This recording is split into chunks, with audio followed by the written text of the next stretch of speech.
Radio Punjab today सुनने वाले तमाम ਸਰੋਤਿਆਂ ਨੂੰ ਮੇਰੇ ਵੱਲੋਂ ਯਾਨੀ ਕਿ ਸਵਰਨ ਸਿੰਘ ਦਾਨੇਲੀ ਵੱਲੋਂ ਪਿਆਰ ਭਰੀ ਸਤਿ ਸ਼੍ਰੀ ਅਕਾਲ, ਖੁਸ਼ ਆਮਦੀਦ। ਅੱਜ ਦਿਨ ਹੈ ਜੀ ਸੋਮਵਾਰ, ਤਰੀਕ ਹੈ 27 ਅਪ੍ਰੈਲ, ਸ਼ਾਮ ਦੇ 5:30 ਹੋਏ ਨੇ। ਤੁਸੀਂ ਇਸ ਵਕਤ ਰੇਡੀਓ ਪੰਜਾਬ ਟੁਡੇ ਦੇ ਬਠਿੰਡਾ ਸਟੂਡੀਓ ਤੋਂ ਪ੍ਰੋਗਰਾਮ ਸ਼ਮਾਦਾਨ ਲਾਈਵ ਸੁਣ ਰਹੇ ਹੋ। ਇਸ ਪ੍ਰੋਗਰਾਮ 'ਚ ਮੇਰਾ ਸਾਥ ਦਿੰਦੇ ਨੇ ਸਰਦਾਰ ਬਖਤੌਰ ਸਿੰਘ ਢਿੱਲੋਂ ਤੇ ਚਰਚਾ ਕਰਦੇ ਨੇ, ਟਿੱਪਣੀਆਂ ਕਰਦੇ ਨੇ ਪੰਜਾਬ ਦੀਆਂ ਅਹਿਮ ਖਬਰਾਂ 'ਤੇ। ਅੰਮ੍ਰਿਤਸਰ ਤੋਂ ਸਰਦਾਰ ਜਸਵੀਰ ਸਿੰਘ ਭੱਟੀ, ਚੰਡੀਗੜ੍ਹ ਤੋਂ ਨੀਲ ਭਲਿੰਦਰ ਸਿੰਘ ਅਤੇ ਪੰਜਾਬ ਭਰ ਦੇ ਵਿੱਚੋਂ ਸਾਡੇ ਪੱਤਰਕਾਰ ਸਾਥੀ ਵੀ ਤੁਹਾਨੂੰ ਤਾਜ਼ਾ ਤਰੀਨ ਖਬਰਾਂ ਦੇ ਨਾਲ ਰੂਬਰੂ ਕਰਾਉਂਦੇ ਆ। ਇਸ ਤੋਂ ਇਲਾਵਾ ਸੋਮਵਾਰ ਨੂੰ ਡਾਕਟਰ ਹਰਸ਼ਿੰਦਰ ਕੌਰ ਹੋਰਾਂ ਦੇ ਨਾਲ ਇੱਕ ਖਾਸ ਵਿਸ਼ੇ ਦੇ ਉੱਤੇ ਗੱਲਬਾਤ ਕੀਤੀ ਜਾਂਦੀ ਹੈ। ਤੁਸੀਂ ਆਪਣੇ ਸਵਾਲਾਤ ਜਿਹੜੇ ਨੇ ਉਸ ਸਮੇਂ ਡਾਕਟਰ ਹਰਸ਼ਿੰਦਰ ਕੌਰ ਹੋਰਾਂ ਨੂੰ ਕਰ ਸਕਦੇ ਹੋ। ਫੋਨ ਨੰਬਰ ਹੈਗਾ 92 164 10 666, 98 149 10 666। ਸੋ ਅੱਜ ਦਾ ਇਹ ਪ੍ਰੋਗਰਾਮ ਤੁਹਾਡੇ ਤੱਕ ਪਹੁੰਚਾਇਆ ਜੀ ਪਿੰਡ ਭੈਣੀ ਵੜਿੰਗਾ, ਜ਼ਿਲ੍ਹਾ ਲੁਧਿਆਣਾ ਦੇ ਸਾਡੇ ਸਤਿਕਾਰਤ ਲਿਸਨਰਸ ਵੱਲੋਂ ਤੇ ਲੰਡਨ ਤੋਂ ਜਗਜੀਤ ਸਿੰਘ ਹੋਰਾਂ ਨੇ। ਸੋ ਆਗਾਜ਼ ਕਰਦੇ ਹਾਂ ਜੀ ਅੱਜ ਦੇ ਪ੍ਰੋਗਰਾਮ ਦਾ। ਪਹਿਲਾਂ ਕੁਝ ਖਬਰਾਂ ਤੇ ਫਿਰ ਸਰਦਾਰ ਬਖਤੌਰ ਸਿੰਘ ਢਿੱਲੋਂ ਦੇ ਨਾਲ ਆਪਾਂ ਖਬਰਾਂ ਦੇ ਜਿਹੜਾ ਵਿਸ਼ਲੇਸ਼ਣ ਕਰਾਂਗੇ ਜੀ।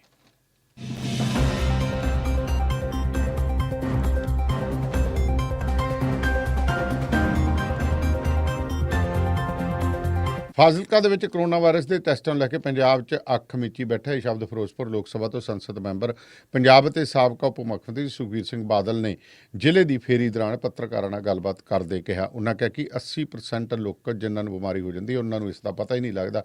ਇਸ ਲਈ ਪੰਜਾਬ ਸਰਕਾਰ ਨੂੰ ਇਸ ਬਿਮਾਰੀ ਨੂੰ ਫੈਲਣ ਤੋਂ ਰੋਕਣ ਲਈ ਲੋਕਾਂ ਦੇ ਵੱਧ ਤੋਂ ਵੱਧ ਟੈਸਟ ਕਰਨੇ ਚਾਹੀਦੇ ਨੇ।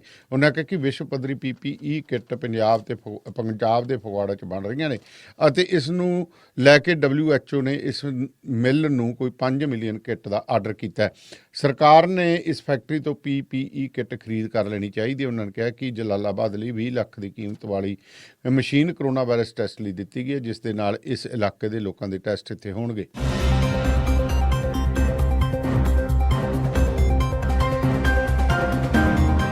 ਤੇ ਅਕਾਲ ਤਖ਼ਤ ਸਾਹਿਬ ਦੇ ਕਾਰਜਕਾਰੀ ਜਥੇਦਾਰ ਗਿਆਨੀ ਹਰਪ੍ਰੀਤ ਸਿੰਘ ਨੇ ਗੁਰਦੁਆਰਾ ਸਾਹਿਬ ਪਰਸਤੂਆਨ ਪੇਗਾਨਟ ਅਗਾਮਾ ਸਿੱਖ ਪਚੌਂਗ ਮਲੇਸ਼ੀਆ ਦੇ ਪ੍ਰਧਾਨ ਅਵਤਾਰ ਸਿੰਘ ਵੱਲੋਂ ਸ੍ਰੀ ਗੁਰੂ ਗ੍ਰੰਥ ਸਾਹਿਬ ਜੀ ਦਾ ਵੱਡਕਾਰੀ ਪਾਵਨ ਸਰੂਪ ਤਿਆਰ ਕਰਨ ਸੰਬੰਧੀ ਸੰਗਤਾਂ ਵੱਲੋਂ ਪੁੱਜੀਆਂ ਸ਼ਿਕਾਇਤਾਂ ਤੇ ਸਖਤ ਨੋਟਿਸ ਲੈਂਦਿਆਂ 15 ਦਿਨਾਂ ਦੇ ਅੰਦਰ ਅੰਦਰ ਸਮੁੱਚੀ ਪ੍ਰਬੰਧਕ ਕਮੇਟੀ ਨੂੰ ਇਸ ਸੰਬੰਧੀ ਲਿਖਤੀ ਸਪਸ਼ਟੀਕਰਨ ਸ੍ਰੀ ਅਕਾਲ ਤਖ਼ਤ ਸਾਹਿਬ ਵਿਖੇ ਭੇਜਣ ਨੂੰ ਕਿਹਾ। ਤੇ ਸ਼ਹੀਦ ਊਧਮ ਸਿੰਘ ਸਿਵਲ ਹਸਪਤਾਲ ਸੁਨਾਮ ਦੀ ਟੀਮ ਵੱਲੋਂ ਕਰੋਨਾ ਵਾਇਰਸ ਦੇ ਮੱਦੇਨਜ਼ਰ ਦੂਜੇ ਸੂਬਿਆਂ ਤੋਂ ਆਏ 3 ਵਿਅਕਤੀਆਂ ਨੂੰ ਇਕਾਂਤਵਾਸ ਕੀਤਾ ਗਿਆ। ਸਿਵਲ ਹਸਪਤਾਲ ਦੇ SMO ਸੰਜੇ ਕਾਮਰਾ ਮੁਤਾਬਕ ਇਹ 3 ਵਿਅਕਤੀ ਜੋ ਮਹਾਰਾਜਾ ਪੈਲੇਸ ਨੇੜੇ ਉਹਨਾਂ ਦੇ ਫਾਰਮ ਤੇ ਹੀ 14 ਦਿਨਾਂ ਲਈ ਘਰ ਵਿੱਚ ਰਹਿਣ ਦੀ ਤਾਕੀਦ ਕੀਤੀ ਗਈ। ਉਹਨਾਂ ਕਿਹਾ ਕਿ ਸਿਹਤ ਵਿਭਾਗ ਦੀ ਟੀਮ ਇਹਨਾਂ ਦਿਨਾਂ 'ਚ ਕਿਸੇ ਵੀ ਕਿਸਮ ਸਮੇਂ ਨੂੰ ਚੈੱਕ ਕਰ ਸਕਦੀ ਹੈ। ਦੱਸ ਸੀਗੇ ਕਿ ਇਹ ਇਕਾਂਤਵਾਸ ਕੀਤੇ ਗਏ ਲੋਕ ਦੂਜੇ ਸੂਬਿਆਂ ਤੋਂ ਕੰਬਾਈਨਾਂ ਤੇ ਕਣਕ ਵੱਢ ਕੇ ਆਏ ਸੀ। ਤੇ ਰੇਲਵੇ ਮੁਲਾਜ਼ਮਾਂ ਵੱਲੋਂ ਮੰਗਾਂ ਨੂੰ ਲੈ ਕੇ ਉੱਤਰੀ ਭਾਰਤ ਸਮੁੱਚੇ ਦੇਸ਼ 'ਚ ਅੱਜ ਤੋਂ ਕੇਂਦਰ ਸਰਕਾਰ ਵੱਲੋਂ ਰੋਸ ਪ੍ਰਦਰਸ਼ਨ ਸ਼ੁਰੂ ਕੀਤੇ ਗਏ ਨੇ। ਫਿਰੋਜ਼ਪੁਰ ਰੇਲਵੇ ਡਿਵੀਜ਼ਨ ਦੇ ਪ੍ਰਧਾਨ ML ਪ੍ਰਾਸ਼ਰ ਦੀ ਅਗਵਾਈ 'ਚ ਫਿਰੋਜ਼ਪੁਰ ਰੇਲਵੇ ਡਿਵੀਜ਼ਨ ਵਿੱਚ ਰੇਲਵੇ ਮੁਲਾਜ਼ਮਾਂ ਵੱਲੋਂ ਉੱਤਰੀ ਭਾਰਤ ਵਿੱਚ ਕੇਂਦਰੀ ਸਰਕਾਰ ਵੱਲੋਂ ਮੁਲਾਜ਼ਮਾਂ ਤੇ ਪੈਨਸ਼ਨਰਸ ਦਾ DA ਜਾਮ ਕਰਨ ਵਿਰੁੱਧ ਰੋਸ ਪ੍ਰਦਰਸ਼ਨ ਕੀਤਾ।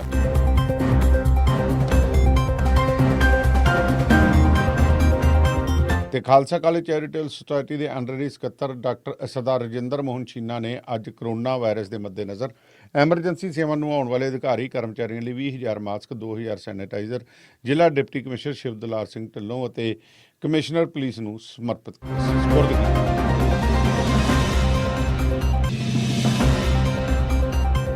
ਤਾਲਾਬੰਦੀ ਕਾਰਨ ਭਾਰਤ, ਖਾਸ ਕਰ ਪੰਜਾਬ 'ਚ ਫਸ ਕੇ ਰਹਿ ਗਏ ਭਾਰਤੀ ਮੂਲ ਪਰੰਤੂ ਬਰਤਾਨੀਆ ਦੇ ਪੱਕੇ ਵਸਨੀਕਾਂ ਦੀ ਵਾਪਸੀ ਲਈ ਬ੍ਰਿਟੇਨ ਸਰਕਾਰ ਵੱਲੋਂ ਲਗਾਤਾਰ ਹਵਾਈ ਉਡਾਨਾਂ ਦਾ ਪ੍ਰਬੰਧ ਕੀਤਾ ਗਿਆ। ਇਸ ਲੜੀ ਤਹਿਤ ਅੱਜ ਅੰਮ੍ਰਿਤਸਰ ਦੇ ਸ੍ਰੀ ਰਾਮਦਾਸ ਹਵਾਈ ਅੱਡੇ ਤੋਂ 9ਵੇਂ ਬ੍ਰਿਟਿਸ਼ ਏਅਰਵੇਜ਼ ਦੇ ਜਹਾਜ਼ ਰਾਹੀਂ 300 ਯਾਤਰੀ, ਜਿਨ੍ਹਾਂ 'ਚ ਕੋਈ 258 ਬਰਤਾਨਵੀ, 1 ਇਟਲੀ ਤੇ 41 ਭਾਰਤੀ ਪਾਸਪੋਰਟ ਵਾਲੇ ਸਨ, ਜੋ ਬਾਅਦ ਦੁਪਹਿਰ ਕਰੀਬ 2:40 ਵਜੇ ਬਰਤਾਨੀਆ ਲਈ ਰਵਾਨਾ ਹੋਏ। ਤੇ ਮਾਡਰਨ ਜੇਲ੍ਹ ਕਪੂਰਥਲਾ ਜਾਂਚ ਦੌਰਾਨ 3 ਮੋਬਾਈਲ ਫੋਨ ਬਰਾਮਦ ਹੋਏ ਨੇ। ਪੁਲਿਸ ਨੇ ਬੈਰਕਾਂ ਦੀ ਜਾਂਚ ਦੌਰਾਨ ਇਹ ਮੋਬਾਈਲ ਫੋਨ ਬਰਾਮਦ ਕੀਤੇ। ਢਿੱਲੋਂ ਸਾਹਿਬ ਸਤਿ ਸ਼੍ਰੀ ਅਕਾਲ ਜੀ। ਸਤਿ ਸ੍ਰੀ ਅਕਾਲ ਜੀ। ਢਿੱਲੋਂ ਸਾਹਿਬ, ਆਦਮ ਦਾ ਰੰਗ ਨਿਆਰਾ ਕਿ ਕੀ ਕਹਿੰਦੇ ਹੁੰਦੇ ਉਹ? ਬਾਬੇ ਆਦਮ ਦਾ ਰੰਗ ਨਿਰਾਲਾ ਕਹਿੰਦੇ ਇੱਥੇ ਬਾਬੇ ਆਦਮ ਦਾ ਆਪਣੇ ਵੀ ਰੰਗ ਨਿਰਾਲਾ ਹੋ ਗਿਆ। ਕਹਿੰਦੇ ਜਿਹੜੇ ਕੰਮ ਲਈ ਕਿਸੇ ਨੇ ਅਪਲਾਈ ਨਹੀਂ ਕੀਤਾ ਉਸੇ ਨੂੰ ਉਹਦੇ ਕੁਰਸੀ ਤੇ ਬਿਠਾ ਦਿੱਤਾ, ਵੀ ਨੌਕਰੀ ਮੰਗੀ ਨਹੀਂ ਬਿਨਾਂ ਮੰਗੇ। ਆ ਹੁੰਦਾ ਕਈ ਵਾਰੀ ਫਿਰ ਆਪਣੇ ਬੰਦਿਆਂ ਨੂੰ ਕਰਨਾ ਹੀ ਪੈਂਦਾ ਹੈ। ਅੱਛਾ ਜੀ। ਆਮ ਤੌਰ ਤੇ ਜਿਹੜੀ ਰਵਾਇਤ ਚੱਲੀ ਆ ਰਹੀ ਹੈ ਤੇ ਕਾਨੂੰਨ ਦੇ ਵਿੱਚ ਵੀ ਪ੍ਰਬੰਧ ਕੀਤਾ ਹੋਇਆ ਹੈ, ਜੀ ਉਹ ਹੈ ਕਿ ਜੇ ਕਿਸੇ ਨੂੰ ਸੰਵਿਧਾਨਕ ਅਹੁਦੇ ਨੂੰ ਭਰਨਾ ਹੋਵੇ, ਹਾਂ ਕਿਸੇ ਨੂੰ ਉਹਦੇ ਉੱਤੇ ਨਿਯੁਕਤ ਕਰਨਾ ਹੋਵੇ, ਤਾਂ ਉਹਦੀ ਨਿਯੁਕਤੀ ਵਾਸਤੇ ਇੱਕ ਪ੍ਰੋਸੀਜਰ ਹੈ। ਜੀ ਇਹ ਜਿਹੜੀ ਹੁਣ ਆਪਾਂ ਗੱਲ ਕਰਦੇ ਹਾਂ, ਇਹ ਹੈ central vigilance commissioner, chief vigilance commissioner. Vigilance commissioner ਜਿਹੜਾ ਹੈਗਾ ਇਹ ਬੜਾ ਪਾਵਰਫੁਲ ਅਹੁਦਾ ਹੈ। ਬਿਲਕੁਲ ਬਿਲਕੁਲ। ਤੁਸੀਂ ਦੇਖਿਆ ਹੋਣਾ ਜਦੋਂ ਇੱਕ ਰੌਲਾ ਪਿਆ ਸੀ, ਹੂੰ ਕਾਫੀ ਵੱਡਾ ਰੌਲਾ ਸੀ ਇਹਦੇ ਵਾਲਾ ਰਫੇਲ ਜਹਾਜ਼ ਵਾਲਾ, ਬਿਲਕੁਲ ਜੀ। ਉਦੋਂ ਮਾਮਲਾ ਸੁਪਰੀਮ ਕੋਰਟ 'ਚ ਪਹੁੰਚਿਆ ਸੀ। ਸੁਪਰੀਮ ਕੋਰਟ 'ਚ ਲੈ ਕੇ ਜਾਣ ਵਾਲਿਆਂ 'ਚ ਬਹੁਤ ਵੱਡੇ ਕਾਨੂੰਨਦਾਨ ਸੀ। ਜੀ ਪ੍ਰਸ਼ਾਂਤ ਭੂਸ਼ਣ, ਜੀ ਸਾਬਕਾ ਮੰਤਰੀ ਜਸਵੰਤ ਸਿਨਹਾ ਜੀ ਤੇ ਆਪਣੇ ਜ਼ਮਾਨੇ ਦੇ ਵੱਡੇ ਪੱਤਰਕਾਰ ਤੇ ਸਾਬਕਾ ਮੰਤਰੀ ਅਰਨ ਸ਼ੌਰੀ। ਜੀ ਉਹ ਮਾਮਲਾ ਜਦੋਂ ਸੁਪਰੀਮ ਕੋਰਟ 'ਚ ਗਿਆ ਤਾਂ ਸਰਕਾਰ ਨੇ ਕਿਹਾ ਹੈ ਜੀ ਅਸੀਂ ਇਸ ਮਾਮਲੇ ਦੀ ਪੜਤਾਲ ਹੈ ਜਿਹੜੀ ਮਾਮਲਾ ਸੌਂਪਤਾ ਸੀ ਚੀਫ ਵਿਜੀਲੈਂਸ ਕਮਿਸ਼ਨਰ ਨੂੰ। ਅੱਛਾ ਜੀ। CVC ਵੀ ਕਹਿੰਦੇ। ਉਹਨਾਂ ਨੇ ਪੜਤਾਲ ਕੀਤੀ ਹੈ ਤੇ ਪੜਤਾਲ ਕਰਨ ਤੋਂ ਬਾਅਦ ਉਹਨਾਂ ਨੇ ਕਲੀਨ ਚਿੱਟ ਦਿੱਤੀ ਹੈ। ਜੀ ਸੁਪਰੀਮ ਕੋਰਟ ਨੇ ਫਿਰ ਉਹਨਾਂ ਦੀ ਪਟੀਸ਼ਨ ਹੈ ਜਿਹੜੀ ਉਹਨੂੰ ਦਰਗੁਜ਼ਰ ਕਰਤਾ ਸੀ, ਹੂੰ ਰੱਦ ਕਰਤਾ ਸੀ ਇੱਕ ਕਿਸਮ ਦਾ, ਕਿਉਂਕਿ ਜੀ ਸੁਪਰੀਮ ਕੋਰਟ ਨੇ ਕਹਿਤਾ ਵੀ ਇਹ ਕੰਸਟੀਟਿਊਸ਼ਨਲ ਅਥਾਰਟੀ ਹੈ। ਜੀ ਜਦੋਂ ਕੰਸਟੀਟਿਊਸ਼ਨਲ ਅਥਾਰਟੀ ਨੇ ਪੜਤਾਲ ਕੀਤੀ ਹੈ ਤੇ ਫਿਰ ਇਹ 'ਚ ਰਹਿ ਕੀ ਗਿਆ, ਬਿਲਕੁਲ ਜੀ। ਇਹ ਉਹਨਾਂ ਨੇ ਕਿਹਾ ਸੀ। ਹੂੰ ਲੇਕਿਨ ਕੰਸਟੀਟਿਊਸ਼ਨਲ ਜਿਹੜੀ ਅਥਾਰਟੀ ਹੈ ਜੀ ਉਹਦੀ ਪਾਰਦਰਸ਼ਤਾ ਤੇ ਨਿਰਪੱਖਤਾ ਇਸ ਆਧਾਰ ਤੇ ਨਿਰਭਰ ਕਰਦੀ ਹੈ ਹੂੰ ਕਿ ਉਹਦੀ ਨਿਯੁਕਤੀ ਹੋਈ ਕਿਵੇਂ। ਜੀ ਹੁਣ ਨਿਯੁਕਤੀ ਦਾ ਜਿਹੜਾ ਤਰੀਕਾਕਾਰ ਹੈ ਵਿਜੀਲੈਂਸ ਕਮਿਸ਼ਨਰ ਦਾ, ਉਹ ਹੈ ਕਿ ਉਹਦੇ ਲਈ 3 ਮੈਂਬਰੀ ਕਮੇਟੀ ਜਿਹੜੀ ਬਣਾਈ ਜਾਂਦੀ ਹੈ, ਉਹਦੇ 'ਚ ਪ੍ਰਧਾਨ ਮੰਤਰੀ ਸਾਹਿਬ, ਹੂੰ ਗ੍ਰਹਿ ਮੰਤਰੀ ਜੀ ਔਰ ਇੱਕ ਵਿਰੋਧੀ ਧਿਰ ਦਾ ਆਗੂ। ਜੀ ਜੇ ਵਿਰੋਧੀ ਧਿਰ ਦਾ ਆਗੂ ਹੈ ਨਹੀਂਗਾ ਹੂੰ ਤਾਂ ਫਿਰ ਜਿਹੜੀ ਆਪੋਜੀਸ਼ਨ ਦੀ ਪਾਰਟੀ ਹੈ, ਵੱਡੀ ਪਾਰਟੀ, ਜੀ ਉਹਦੇ ਲੀਡਰ ਨੂੰ ਉਹਦੇ ਵਿੱਚ ਪਾ ਦਿੰਦੇ ਹੈ। ਹੂੰ ਮੇਰੇ ਖਿਆਲ ਮੁਤਾਬਕ, ਕਿਉਂਕਿ ਹੁਣ ਕਾਂਗਰਸ ਪਾਰਟੀ ਕੋਲੇ ਤਾਂ ਬਹੁਤ ਗਿਣਤੀ ਹੈ ਨਹੀਂਗੀ, ਜੀ ਤੇ ਜਿਹੜਾ ਉਹਨਾਂ ਦਾ ਲੀਡਰ ਹੈ ਅਧੀਰ ਰੰਜਨ ਚੌਧਰੀ, ਜੀ ਅਧੀਰ ਰੰਜਨ ਚੌਧਰੀ ਨੂੰ ਮੀਟਿੰਗ 'ਚ ਬੁਲਾ ਲਿਆ। ਪ੍ਰਧਾਨ ਮੰਤਰੀ ਸਾਹਿਬ ਵੀ ਮੀਟਿੰਗ 'ਚ ਸੀਗੇ, ਜੀ ਅਮਿਤ ਸ਼ਾਹ ਹੁਣੀ ਵੀ ਸੀਗੇ ਜਿਹੜੇ ਸਾਡੇ ਗ੍ਰਹਿ ਮੰਤਰੀ ਹੈ। ਜੀ ਅਧੀਰ ਰੰਜਨ ਚੌਧਰੀ ਨੇ ਵਿਰੋਧ ਕੀਤਾ, ਹੂੰ ਪਰ ਉਹਦਾ ਵਿਰੋਧ ਤਾਂ ਪਾਸੇ ਰੱਖੋ। ਜੀ ਸਵਾਲ ਇਹ ਹੈ ਕਿ ਇਹਦੇ ਵਾਸਤੇ ਜਿਹੜਾ ਅਗਲਾ ਪ੍ਰੋਸੀਜਰ ਹੈ ਕਿ ਆਮ ਤੌਰ ਦੇ ਉੱਤੇ ਹੋਵੇ ਕੌਣ। ਹੂੰ ਅੱਗੇ ਤਾਂ ਹੁੰਦਾ ਸੀ ਕਿ ਸਰਕਾਰ ਆਪਣੇ ਵੱਲੋਂ ਨਿਯੁਕਤ ਕਰਦੀ, ਜੀ ਲੇਕਿਨ ਪਾਰਦਰਸ਼ਤਾ ਨੂੰ ਬਰਕਰਾਰ ਰੱਖਣ ਵਾਸਤੇ ਤੇ ਠੀਕ ਬੰਦੇ ਅੱਗੇ ਆਉਣ, ਇਸ ਗੱਲ ਨੂੰ ਮੁੱਖ ਰੱਖਣ ਲਈ ਜੀ ਫਿਰ ਇਹ ਪ੍ਰੋਸੀਜਰ ਬਣਾਤਾ ਸੀ ਕਿ ਬੰਦੇ ਜਿਹਨੇ ਵੀ ਉਸ ਪੋਸਟ ਦੇ ਉੱਤੇ ਕੋਈ ਲੱਗਣਾ ਚਾਹੁੰਦਾ ਉਹ ਅਪਲਾਈ ਕਰ ਦੇਵੇ। ਜੀ ਉਹ ਰਿਟਾਇਰਡ ਨੌਕਰਸ਼ਾਹ, ਹੂੰ ਜੋ ਵੀ ਉਹਨਾਂ ਦੀਆਂ ਸ਼ਰਤਾਂ ਰੱਖੀਆਂ, ਕੋਈ ਵੱਡਾ ਪੱਤਰਕਾਰ ਜੀ ਵਗੈਰਾ ਵਗੈਰਾ, ਕੋਈ ਪੁਲਿਸ ਅਫਸਰ ਜਿਹਨੂੰ ਜਾਣਕਾਰੀ ਹੋਵੇ, ਹਾਈ ਕੋਰਟ ਦਾ ਜੱਜ, ਸੁਪਰੀਮ ਕੋਰਟ ਦਾ ਜੱਜ ਵਗੈਰਾ ਜਿਹੜੇ ਰਿਟਾਇਰ ਹੋਏ ਆ, ਉਹ ਅਪਲਾਈ ਕਰ ਸਕਦੇ। ਜੀ ਔਰ ਉਹ ਅਪਲਾਈ ਜਦੋਂ ਕਰਤਾ ਤਾਂ ਫਿਰ ਸਾਰੀਆਂ ਐਪਲੀਕੇਸ਼ਨਾਂ ਨੂੰ ਇਕੱਠੀਆਂ ਕਰਕੇ ਭੇਜ ਦਿੰਦੇ ਆ। ਇੱਕ ਸਰਚ ਕਮੇਟੀ ਬਣਾਈ ਹੁੰਦੀ ਹੈ ਅੱਛਾ ਜੀ। ਸੀਨੀਅਰ ਅਫਸਰਾਂ ਦੇ ਉੱਤੇ ਆਧਾਰਿਤ। ਹੂੰ ਉਹ ਸਰਚ ਕਮੇਟੀ ਫਿਰ ਉਹ 'ਚ ਸਰਚ ਕਰਦੀ ਹੈ, ਜੀ ਸਰਚ ਕਰਕੇ ਉਹ ਪੈਨਲ ਬਣਾ ਦਿੰਦੀ ਹੈ 2 3 4 ਦਾ, ਜੋ ਵੀ ਉਹ ਮੁਨਾਸਿਬ ਸਮਝਦੀ ਹੈ ਕਿ ਆਹ ਬੰਦੇ ਯੋਗ ਹੈ। ਯੋਗ ਤਾਂ ਸਾਰੇ ਹੀ ਹੈ ਸਾਰੀ ਹੈ ਜਿਨ੍ਹਾਂ ਨੇ ਪਰ ਗਾਂਹ ਅਪਲਾਈ ਉਹਨਾਂ- ਕੀਤਾ ਹੈ, ਪਰ ਉਹਨਾਂ ਯੋਗ ਦੇ ਵਿੱਚੋਂ ਸਭ ਤੋਂ ਵੱਧ ਯੋਗ ਕੌਣ ਜੀ। ਹੈ, ਜਿਨ੍ਹਾਂ 'ਚੋਂ ਕੋਈ ਇਸ ਅਹੁਦੇ ਦੇ ਉੱਤੇ ਵਿਰਾਜਮਾਨ ਇਨਸਾਫ ਕਰ ਕੀਤਾ, ਸਕਦਾ ਹੈ। ਇਨਸਾਫ ਕਰ ਸਕਦਾ। ਉਹ ਫਿਰ ਕਮੇਟੀ ਨੂੰ ਭੇਜ ਦਿੰਦੇ ਹੈ। ਹੂੰ ਇੱਥੇ ਸਰਚ ਕਮੇਟੀ ਕੋਲੇ ਜਿਹੜੀ ਲਿਸਟ ਗਈ, ਜੀ ਹੈਰਾਨੀਜਨਕ ਗੱਲ ਤਾਂ ਇਹ ਹੈ ਕਿ ਇੱਕ ਤਾਂ ਸਰਚ ਕਮੇਟੀ ਦੇ ਮੈਂਬਰ ਨੇ ਆਪਦਾ ਨਾਂ ਹੀ ਪਾਤਾ ਵਿੱਚ, ਅੱਛਾ ਜੀ, ਮੈਨੂੰ ਵੀ ਰੱਖ ਲਓ। ਕਹਿੰਦਾ ਮੈਂ ਵੀ ਹੈਗਾ। ਅੱਛਾ ਉਹਨੇ ਅਪਲਾਈ ਕੀਤਾ ਵੀ ਮੈਂ ਵੀ ਹੈਗਾ, ਲਓ ਭਾਈ। ਕਮੇਟੀ ਭਾਵੇਂ ਪਹਿਲਾਂ ਬਣੀ ਸੀ, ਪਿੱਛੋਂ ਬਣੀ ਹੈ, ਤੇ ਉਹਦਾ ਨਾਂ ਪਹਿਲਾਂ ਹੀ, ਉਹਨੇ ਐਪਲੀਕੇਸ਼ਨ ਪਹਿਲਾਂ ਦਿੱਤੀ ਹੋਈ ਸੀ, ਉਹਨੇ ਪਾਤਾ। ਅਧੀਰ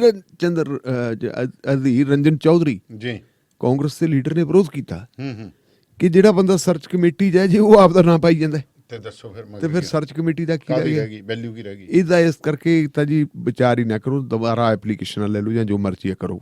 ਅਜਿਹਾ ਕਰਤਾ ਤੇ ਸਾਡੇ ਫਿਰ ਪ੍ਰਧਾਨ ਸੇਵਕ ਸਾਹਿਬ ਚੁੱਪ ਕਰਕੇ ਬੈਠੇ ਰਹੇ। ਅੱਛਾ ਜੀ। ਫਿਰ ਉਹ ਚਕਦਨੇ ਜੀ ਉਹਨਾਂ ਨੇ ਇੱਕ ਆਪਦੀ ਜੇਬ ਚੋਂ ਕਾਗਜ਼ ਦਾ ਟੁਕੜਾ ਕੱਢ ਲਿਆ ਮੇਰੇ ਯਾਦ ਆ ਗਿਆ, ਸ਼੍ਰੋਮਣੀ ਗੁਰਦੁਆਰਾ ਪ੍ਰਬੰਧਕ ਲਿਫਾਫੇ ਕਮੇਟੀ ਦਾ ਵੀ ਮੈਂ ਪ੍ਰਧਾਨ ਨਿਕਲਦਾ ਹੁੰਦਾ ਲਿਫਾਫੇ ਚੋਂ। ਹਾਂਜੀ ਉਹ ਜੇਬ ਲਿਫਾਫਾ ਨਹੀਂ ਕਹਿ ਸਕਦੇ ਆਪਾਂ, ਜੇਬ ਚੋਂ ਕਾਗਜ਼ ਕੱਢ ਲਿਆ। ਕੱਢ ਲਿਆ। ਉਸ ਕਾਗਜ਼ ਦੇ ਵਿੱਚੋਂ ਕਹਿੰਦੇ ਲਓ ਜੀ ਆਹ ਬੰਦਾ ਹੈਗਾ, ਇਹਨੂੰ ਰੱਖ ਲਓ। ਕੌਣ ਹੈ ਜੀ ਬੰਦਾ? ਕਹਿੰਦੇ ਜੀ ਰਾਸ਼ਟਰਪਤੀ ਦਾ ਸੈਕਟਰੀ ਹੈ ਜੀ, ਸੰਜੇ ਕੁਠਾਰੀ। ਸੰਜੇ ਕੁਠਾਰੀ ਨੂੰ ਰੱਖ ਲਓ। ਅਧੀਰ ਰੰਜਨ ਚੌਧਰੀ ਨੇ ਕਿਹਾ ਵੀ ਇਹ ਤਾਂ ਕਮਾਲ ਹੀ ਹੋ ਗਈ, ਜਿਹੜੇ ਬੰਦੇ ਨੇ ਅਪਲਾਈ ਨਹੀਂ ਕੀਤਾ, ਸਰਚ ਕਮੇਟੀ ਨੇ ਉਹਦਾ ਨਾਂ ਨਹੀਂ ਭੇਜਿਆ, ਆਪਾਂ ਉਹਨੂੰ ਗੱਲ ਹੀ ਗਲਤ ਹੈ।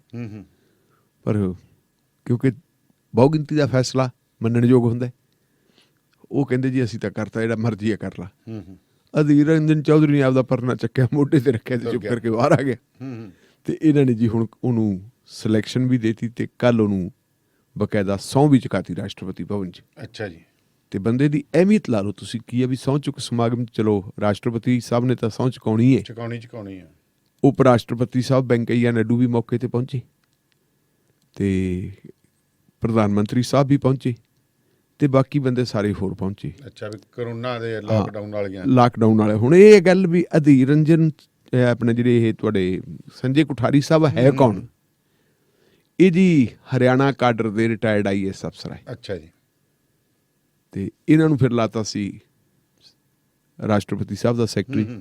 ਉੱਥੇ ਤੁਹਾਨੂੰ ਪਤਾ ਵੀ ਰਾਸ਼ਟਰਪਤੀ ਸਾਹਿਬ ਦਾ ਸੈਕਟਰੀ ਰਿਟਾਇਰਡ ਬੰਦੇ ਨੂੰ ਲਾਇਆ ਜਾ ਸਕਦਾ ਜੀ, ਕੋਈ ਐਸੀ ਗੱਲ ਨਹੀਂ, ਉਹਦੀ ਐਕਸਟੈਂਸ਼ਨ ਵੀ ਦਿੱਤੀ ਜਾਂਦੀ ਹੈ। ਤੇ ਹੁਣ ਉਹਨੂੰ ਫਿਰ ਜਿਹੜਾ ਹੈਗਾ ਅਗਲੇ ਮੇਰੇ ਖਿਆਲ ਦਾ ਟਾਈਮ ਮਿਆਦ 5-6 ਸਾਲਾਂ ਦੀ ਹੁੰਦੀ ਹੈ ਜੀ, ਜਾਂ ਸ਼ਾਇਦ 65 ਸਾਲ ਕੁਛ ਇਹੋ ਜਿਹਾ ਹੁੰਦਾ ਹੈ। ਮਤਲਬ ਇਸ ਸਰਕਾਰ ਦੇ ਸਮੇਂ ਦੇ ਵਿੱਚ ਉਸੇ ਬੰਦੇ ਨੇ ਰਹਿਣੇ ਜੀ। ਤੇ ਫਿਰ ਚਾਹੇ ਜੋ ਮਰਜ਼ੀ ਹੋ ਜੇ, ਕੋਈ ਕਪਲਾ ਹੋ ਜੇ, ਘਟਾਲਾ ਹੋ ਜੇ, ਕਿਹਨੇ ਪੁੱਛਣਾ? ਇਹ ਪਹਿਲਾਂ ਜਦੋਂ ਸਾਡੇ ਪ੍ਰਧਾਨ ਮੰਤਰੀ ਸਾਹਿਬ ਗੁਜਰਾਤ ਦੇ ਮੁੱਖ ਮੰਤਰੀ ਹੁੰਦੇ ਸੀ ਜੀ, ਉਦੋਂ ਅਕਸਰ ਯੂਪੀ ਦੀਆਂ ਸਰਕਾਰਾਂ ਦੇ ਉੱਤੇ ਇਲਜ਼ਾਮ ਲਾਉਂਦੇ ਹੁੰਦੇ ਸੀ ਕਿ ਆਪਦੇ ਜਿਹੜੇ ਵਫਾਦਾਰ ਬੰਦੇ ਆ ਉਹਨਾਂ ਨੂੰ ਉੱਚੇ ਉਹਦੇ ਤੇ ਲਾ ਲੈਂਦੇ ਤੇ ਫਿਰ ਉਹਨਾਂ ਦੀ ਦੁਰਵਰਤੋਂ ਹੁੰਦੀ ਹੈ ਜੀ। ਹੁਣ ਅੱਗੇ ਦੇਖੀਏ ਹੋਤਾ ਹੈ ਕਿਆ, ਅਗਾਂਹ ਦੇਖਾਂਗੇ ਆਪਾਂ ਵੀ ਕਿਹੜੇ ਬਾਬੇ ਆਦਮ ਦਾ ਰੰਗ ਨਿਹਰਾ ਹੀ ਹੈ, ਜਨਰਲ ਹੈ ਵੱਖਰਿਆ ਜੀ। ਢਿੱਲੋਂ ਸਾਹਿਬ, ਵੈਸੇ ਇੱਕ ਚੀਜ਼ ਹੈ, ਕਹਿੰਦੇ ਜੋ ਕੰਮ ਸਰਕਾਰਾਂ ਨਹੀਂ ਕਰ ਸਕੀਆਂ ਉਹ ਕਹਿੰਦੇ ਕਰੋਨਾ ਵੀ ਤਾਲਾਬੰਦੀ ਬਹੁਤ ਕੁਝ ਕਰ ਰਹੀ ਹੈ। ਮੈਨੂੰ ਇੰਝ ਲੱਗਦਾ ਕਿ ਸ਼ਾਇਦ ਨੁਕਸਾਨ ਘੱਟ, ਬਾਅਦ ਦੇ ਵਿੱਚ ਜਦੋਂ ਨੋਟ ਕਰਾਂਗੇ ਫਾਇਦਾ ਬਹੁਤ ਹੋ ਜਾਣਾ ਸਾਡੀ ਧਰਤੀ ਮਾਤਾ ਨੂੰ, ਸਾਡੇ ਸਮਾਜ ਨੂੰ। ਸਭ ਤੋਂ ਵੱਡੀ ਗੱਲ ਜਿਹੜੇ ਮੈਂ ਕਹਿ ਸਕਦਾ ਕਿ ਨਸ਼ਾ ਪੀੜਤ ਜਿਹੜੇ ਸਾਹਮਣੇ ਆ ਰਹੇ ਨੇ, ਕਹਿੰਦੇ ਉਹਨਾਂ ਦੀ ਤਾਦਾਦ ਬਹੁਤ ਵੱਡੀ ਹੈ। ਜਿਹੜੀ ਕਰੀਏ ਤਾਂ ਪਿਛਲੇ ਮਹੀਨੇ 'ਚ ਕਿੰਨੇ ਕੁ ਆ ਗਏ, ਸ਼ਾਇਦ ਇਹਨਾਂ ਦਾ ਹੀ ਭਲਾ ਹੋ ਜੇ, ਇਸੇ ਚੱਕਰ 'ਚ ਇਹ ਨਸ਼ੇ ਤੋਂ ਮੁਕਤੀ ਪਾ ਲੈਣ। ਦੇਖੋ ਗੱਲ ਇਹ ਹੈ ਵੀ ਜਦੋਂ ਕੈਪਟਨ ਸਾਹਿਬ ਕਾਂਗਰਸ ਪਾਰਟੀ ਦੇ ਪ੍ਰਧਾਨ ਬਣੇ ਹੈ ਜੀ, ਤੇ ਪ੍ਰਧਾਨ ਬਣਨ ਤੋਂ ਪਹਿਲਾਂ ਅਕਾਲੀ ਦਲ ਬੜੇ ਡੂੰਘੇ ਸੰਕਟ ਦੇ ਵਿੱਚੋਂ ਗੁਜ਼ਰ ਰਿਹਾ ਸੀ।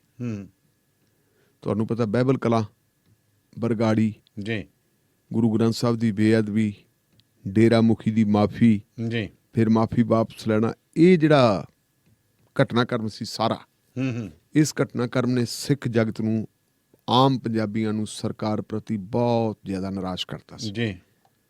ਤੇ ਉਦੋਂ ਸਰਕਾਰ ਦੀ ਹਾਲਤ ਇਹ ਹੋ ਗਈ ਸੀ ਕਿ ਸਰਕਾਰ ਬਾਹਰ ਨਹੀਂ ਨਿਕਲ ਸਕਦੀ ਸੀ। ਫਿਰ ਹਿੰਮਤ ਜੀ ਕੀਤੀ ਵੀ ਕਰੀਏ ਕੀ, ਮਹੀਨੇ ਡੇਢ ਮਹੀਨੇ ਦੀ ਸੋਚ ਵਿਚਾਰ ਤੋਂ ਬਾਅਦ ਜੀ ਕਹਿੰਦੇ ਜੀ ਫਿਰ ਆਪਾਂ ਸਦਭਾਵਨਾ ਰੈਲੀਆਂ ਕਰਨੀਆਂ ਸ਼ੁਰੂ ਕਰ ਦਿਓ ਕਿ ਹਿੰਦੂ ਸਿੱਖ ਏਕਤਾ ਜਿੰਦਾਬਾਦ, ਇਹਦੇ ਨਾਅਰੇ ਲਾਓ, ਲੋਕਾਂ ਦਾ ਧਿਆਨ ਪਾਸੇ ਹਟ ਜਾਊਗਾ ਤੇ ਸ਼ਾਇਦ ਆਪਣੀ ਗੱਲ ਬਣ ਜੇ ਜੀ। ਉਹ ਫਿਰ ਜਿਹੜੀਆਂ ਰੈਲੀਆਂ ਦਾ ਸਿਲਸਿਲਾ ਸ਼ੁਰੂ ਕੀਤਾ ਸੀ, ਉਹੀ ਰੈਲੀ ਹੋਈ ਸੀ ਬਠਿੰਡੇ ਤੋਂ ਸ਼ੁਰੂ। ਤੇ ਜਿੱਥੇ ਆਪਾਂ ਪਿਛਲੇ ਦਿਨਾਂ 'ਚ ਖਬਰ ਵੀ ਡਿਸਕਸ ਕੀਤੀ ਸੀ, ਪਰਲ ਵਾਲਿਆਂ ਦੀ ਜਿਹੜੀ ਜ਼ਮੀਨ ਹੈ 400-500 ਏਕੜ, ਬਿਲਕੁਲ ਉੱਥੇ ਅਕਾਲੀ ਦਲ ਨੇ ਪੂਰਾ ਜ਼ੋਰ ਲਾ ਕੇ ਆਪਦਾ ਇਕੱਠ ਕੀਤਾ ਸੀ। ਅਕਾਲੀ ਦਲ ਨੇ ਜਦੋਂ ਵਾਹਵਾ ਇਕੱਠ ਦਿਖਾਤਾ ਤੇ ਹੋਰਾਂ ਥਾਵਾਂ ਤੇ ਵੀ ਕੀਤੀਆਂ ਇਹਨਾਂ ਨੇ, ਵੀ ਮਾਲਵੇ ਦੇ ਵਿੱਚ, ਮਾਝੇ 'ਚ, ਦੁਆਬੇ 'ਚ ਜੀ। ਤੇ ਫਿਰ ਕੈਪਟਨ ਸਾਹਿਬ ਨੇ ਵੀ ਦੇਖਿਆ ਵੀ ਆਪਾਂ ਉਹਨਾਂ ਦੇ ਗੜ੍ਹ ਦੇ ਵਿੱਚ ਹੀ ਜਾ ਕੇ ਚਾਰਜ ਲਈਏ ਜੀ। ਪ੍ਰਧਾਨਗੀ ਦਾ ਚਾਰਜ ਆਮ ਤੌਰ ਤੇ ਤਾਂ ਲੈਣਾ ਹੁੰਦਾ ਚੰਡੀਗੜ੍ਹ, ਪਰ ਉਹਨਾਂ ਨੇ ਪ੍ਰਧਾਨਗੀ ਦਾ ਉਹਦਾ ਸੰਭਾਲਣ ਵਾਸਤੇ ਬਠਿੰਡਾ ਨੂੰ ਚੁਣਿਆ ਸੀ ਜੀ। ਤੇ ਉਸੇ ਜਗ੍ਹਾ ਦੇ ਉੱਤੇ ਇੱਕ ਬਹੁਤ ਵੱਡੀ ਰੈਲੀ ਕੀਤੀ ਸੀ। ਉਸ ਰੈਲੀ ਦੇ ਵਿੱਚ ਜਿਹੜਾ ਮਿਸਟਰ ਸਿੱਕੀ ਹੈ, ਉਦੋਂ ਤਾਂ ਨਹੀਂ ਸੀ ਜੀ, ਉਦੋਂ ਪਹਿਲਾਂ ਵੀ ਸੀ ਤੇ ਹੁਣ ਵੀ ਉਹ MLA ਹੈ ਖਡੂਰ ਸਾਹਿਬ ਤੋਂ ਜੀ, ਉਹ ਵੀ ਹਾਜ਼ਰ ਸੀ। ਉਹ ਬੰਦਾ ਧਾਰਮਿਕ ਹੈ, ਗੁਰਸਿੱਖ ਹੈ। ਉਹਨੂੰ ਮੁਖਾਤਬ ਹੁੰਦੇ ਆ ਕੈਪਟਨ ਸਾਹਿਬ ਕਹਿੰਦੇ ਵੀ ਤੁਹਾਡੇ ਕੋਲੇ ਗੁਟਕਾ ਸਾਹਿਬ ਹੈ? ਆਪਾਂ ਵਿੱਚ ਹੀ ਸੀ, ਉਹ ਕਹਿੰਦੇ ਜੀ ਹੈਗਾ।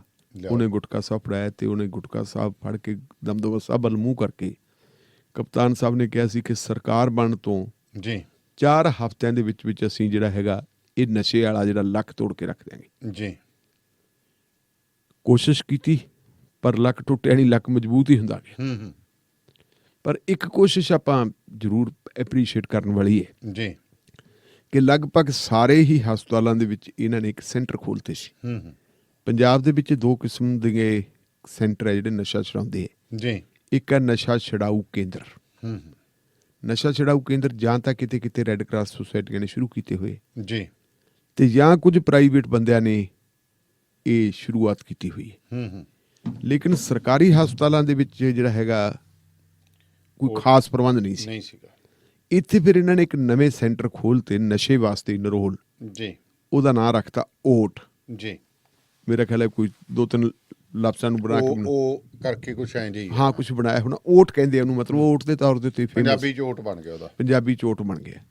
ਉੱਥੇ ਮਤਲਬ ਜਿਹੜੇ ਹੈਗੇ ਜਾਂਦੇ ਆ ਲੋਕ, ਉਹਨਾਂ ਨੂੰ ਐਡਮਿਟ ਵੀ ਕਰਦੇ ਹੈ। ਉਹਦੀ ਮਿਕਦਾਰ ਕਿੰਨੀ ਲੈਂਦਾ ਬੰਦਾ ਵਗੈਰਾ ਉਹ ਉਹਨੂੰ ਦੇਈ ਜਾਂਦੇ ਸੀ। ਜੀ ਲੇਕਿਨ ਜੇ ਆਪਾਂ ਦੇਖੀਏ ਪਿਛਲੇ ਸਮੇਂ ਦੇ ਵਿੱਚ ਜਿਵੇਂ ਉਮੀਦ ਸੀ, ਕਿਉਂਕਿ ਪਹਿਲੀ ਗੱਲ ਤਾਂ ਵੀ ਸਪਲਾਈ ਚੇਨ ਟੁੱਟੀ ਨਹੀਂ, ਸਪਲਾਈ ਆਉਂਦੀ ਰਹੀ ਤੇ ਜਿਹੜੇ ਬੰਦੇ ਪਿੰਡਾਂ ਵਾਲੇ ਕੰਮ ਕਰਨ ਵਾਲੇ ਹੁੰਦੇ ਅਗਲੇ ਕਹਿੰਦੇ ਚਲੋ ਕੁਛ ਤਾਂ ਆਪਾਂ ਕੰਮ ਕਰਾਂਗੇ, ਕਮਾਈ ਕੰਮ ਕਰਨਾ ਤੇ ਕਮਾਈ ਕਰੋ, ਕੁਛ ਇੱਧਰ ਲਾ ਦਿਓ, ਕੁਛ ਆਪਦੇ ਲੰਗਰ ਪਾਣੀ ਤੇ, ਉਹ ਇਹਦੇ 'ਚ ਲੱਗੇ ਰਹੇ। ਫਿਰ ਵੀ ਗਾਹੇ ਬਗਾਹੇ ਜਿਹੜੇ ਨੌਜਵਾਨ ਮੁੰਡੇ ਹੈ ਜੀ ਉਹਨਾਂ ਨੂੰ ਹਟਾਉਣ ਵਾਸਤੇ ਜਦੋਂ ਮਾਪਿਆਂ ਨੂੰ ਪਤਾ ਲੱਗ ਜਾਂਦਾ ਉਹ ਆ ਕੇ ਉਹਨਾਂ ਨੂੰ ਐਡਮਿਟ ਵਗੈਰਾ ਕਰਵਾਉਂਦੇ। ਲੇਕਿਨ ਜਿੱਦਾਂ ਦਾ ਪੰਜਾਬ ਦੇ ਵਿੱਚ ਕਰਫਿਊ ਲੱਗਿਆ ਹੋਇਆ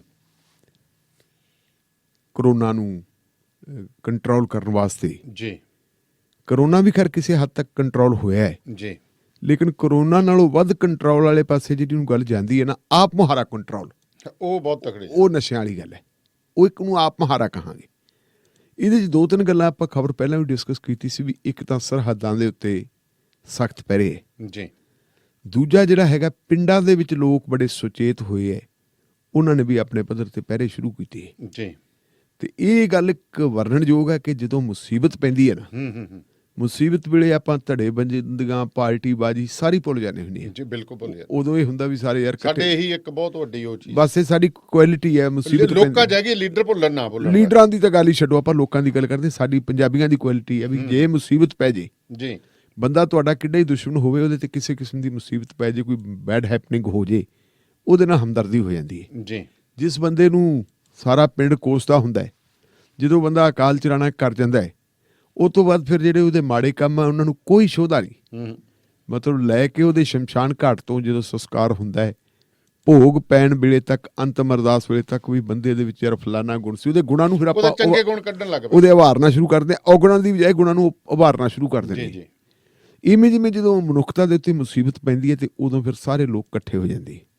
ਉਹ ਇਕੱਠੇ ਹੋ ਗਏ ਜੀ, ਇਹਨਾਂ ਨੇ ਮਤਲਬ ਪੂਰੇ ਪਹਿਰੇ ਪੂਰੇ ਲਾਏ ਹੋਏ ਹੈ।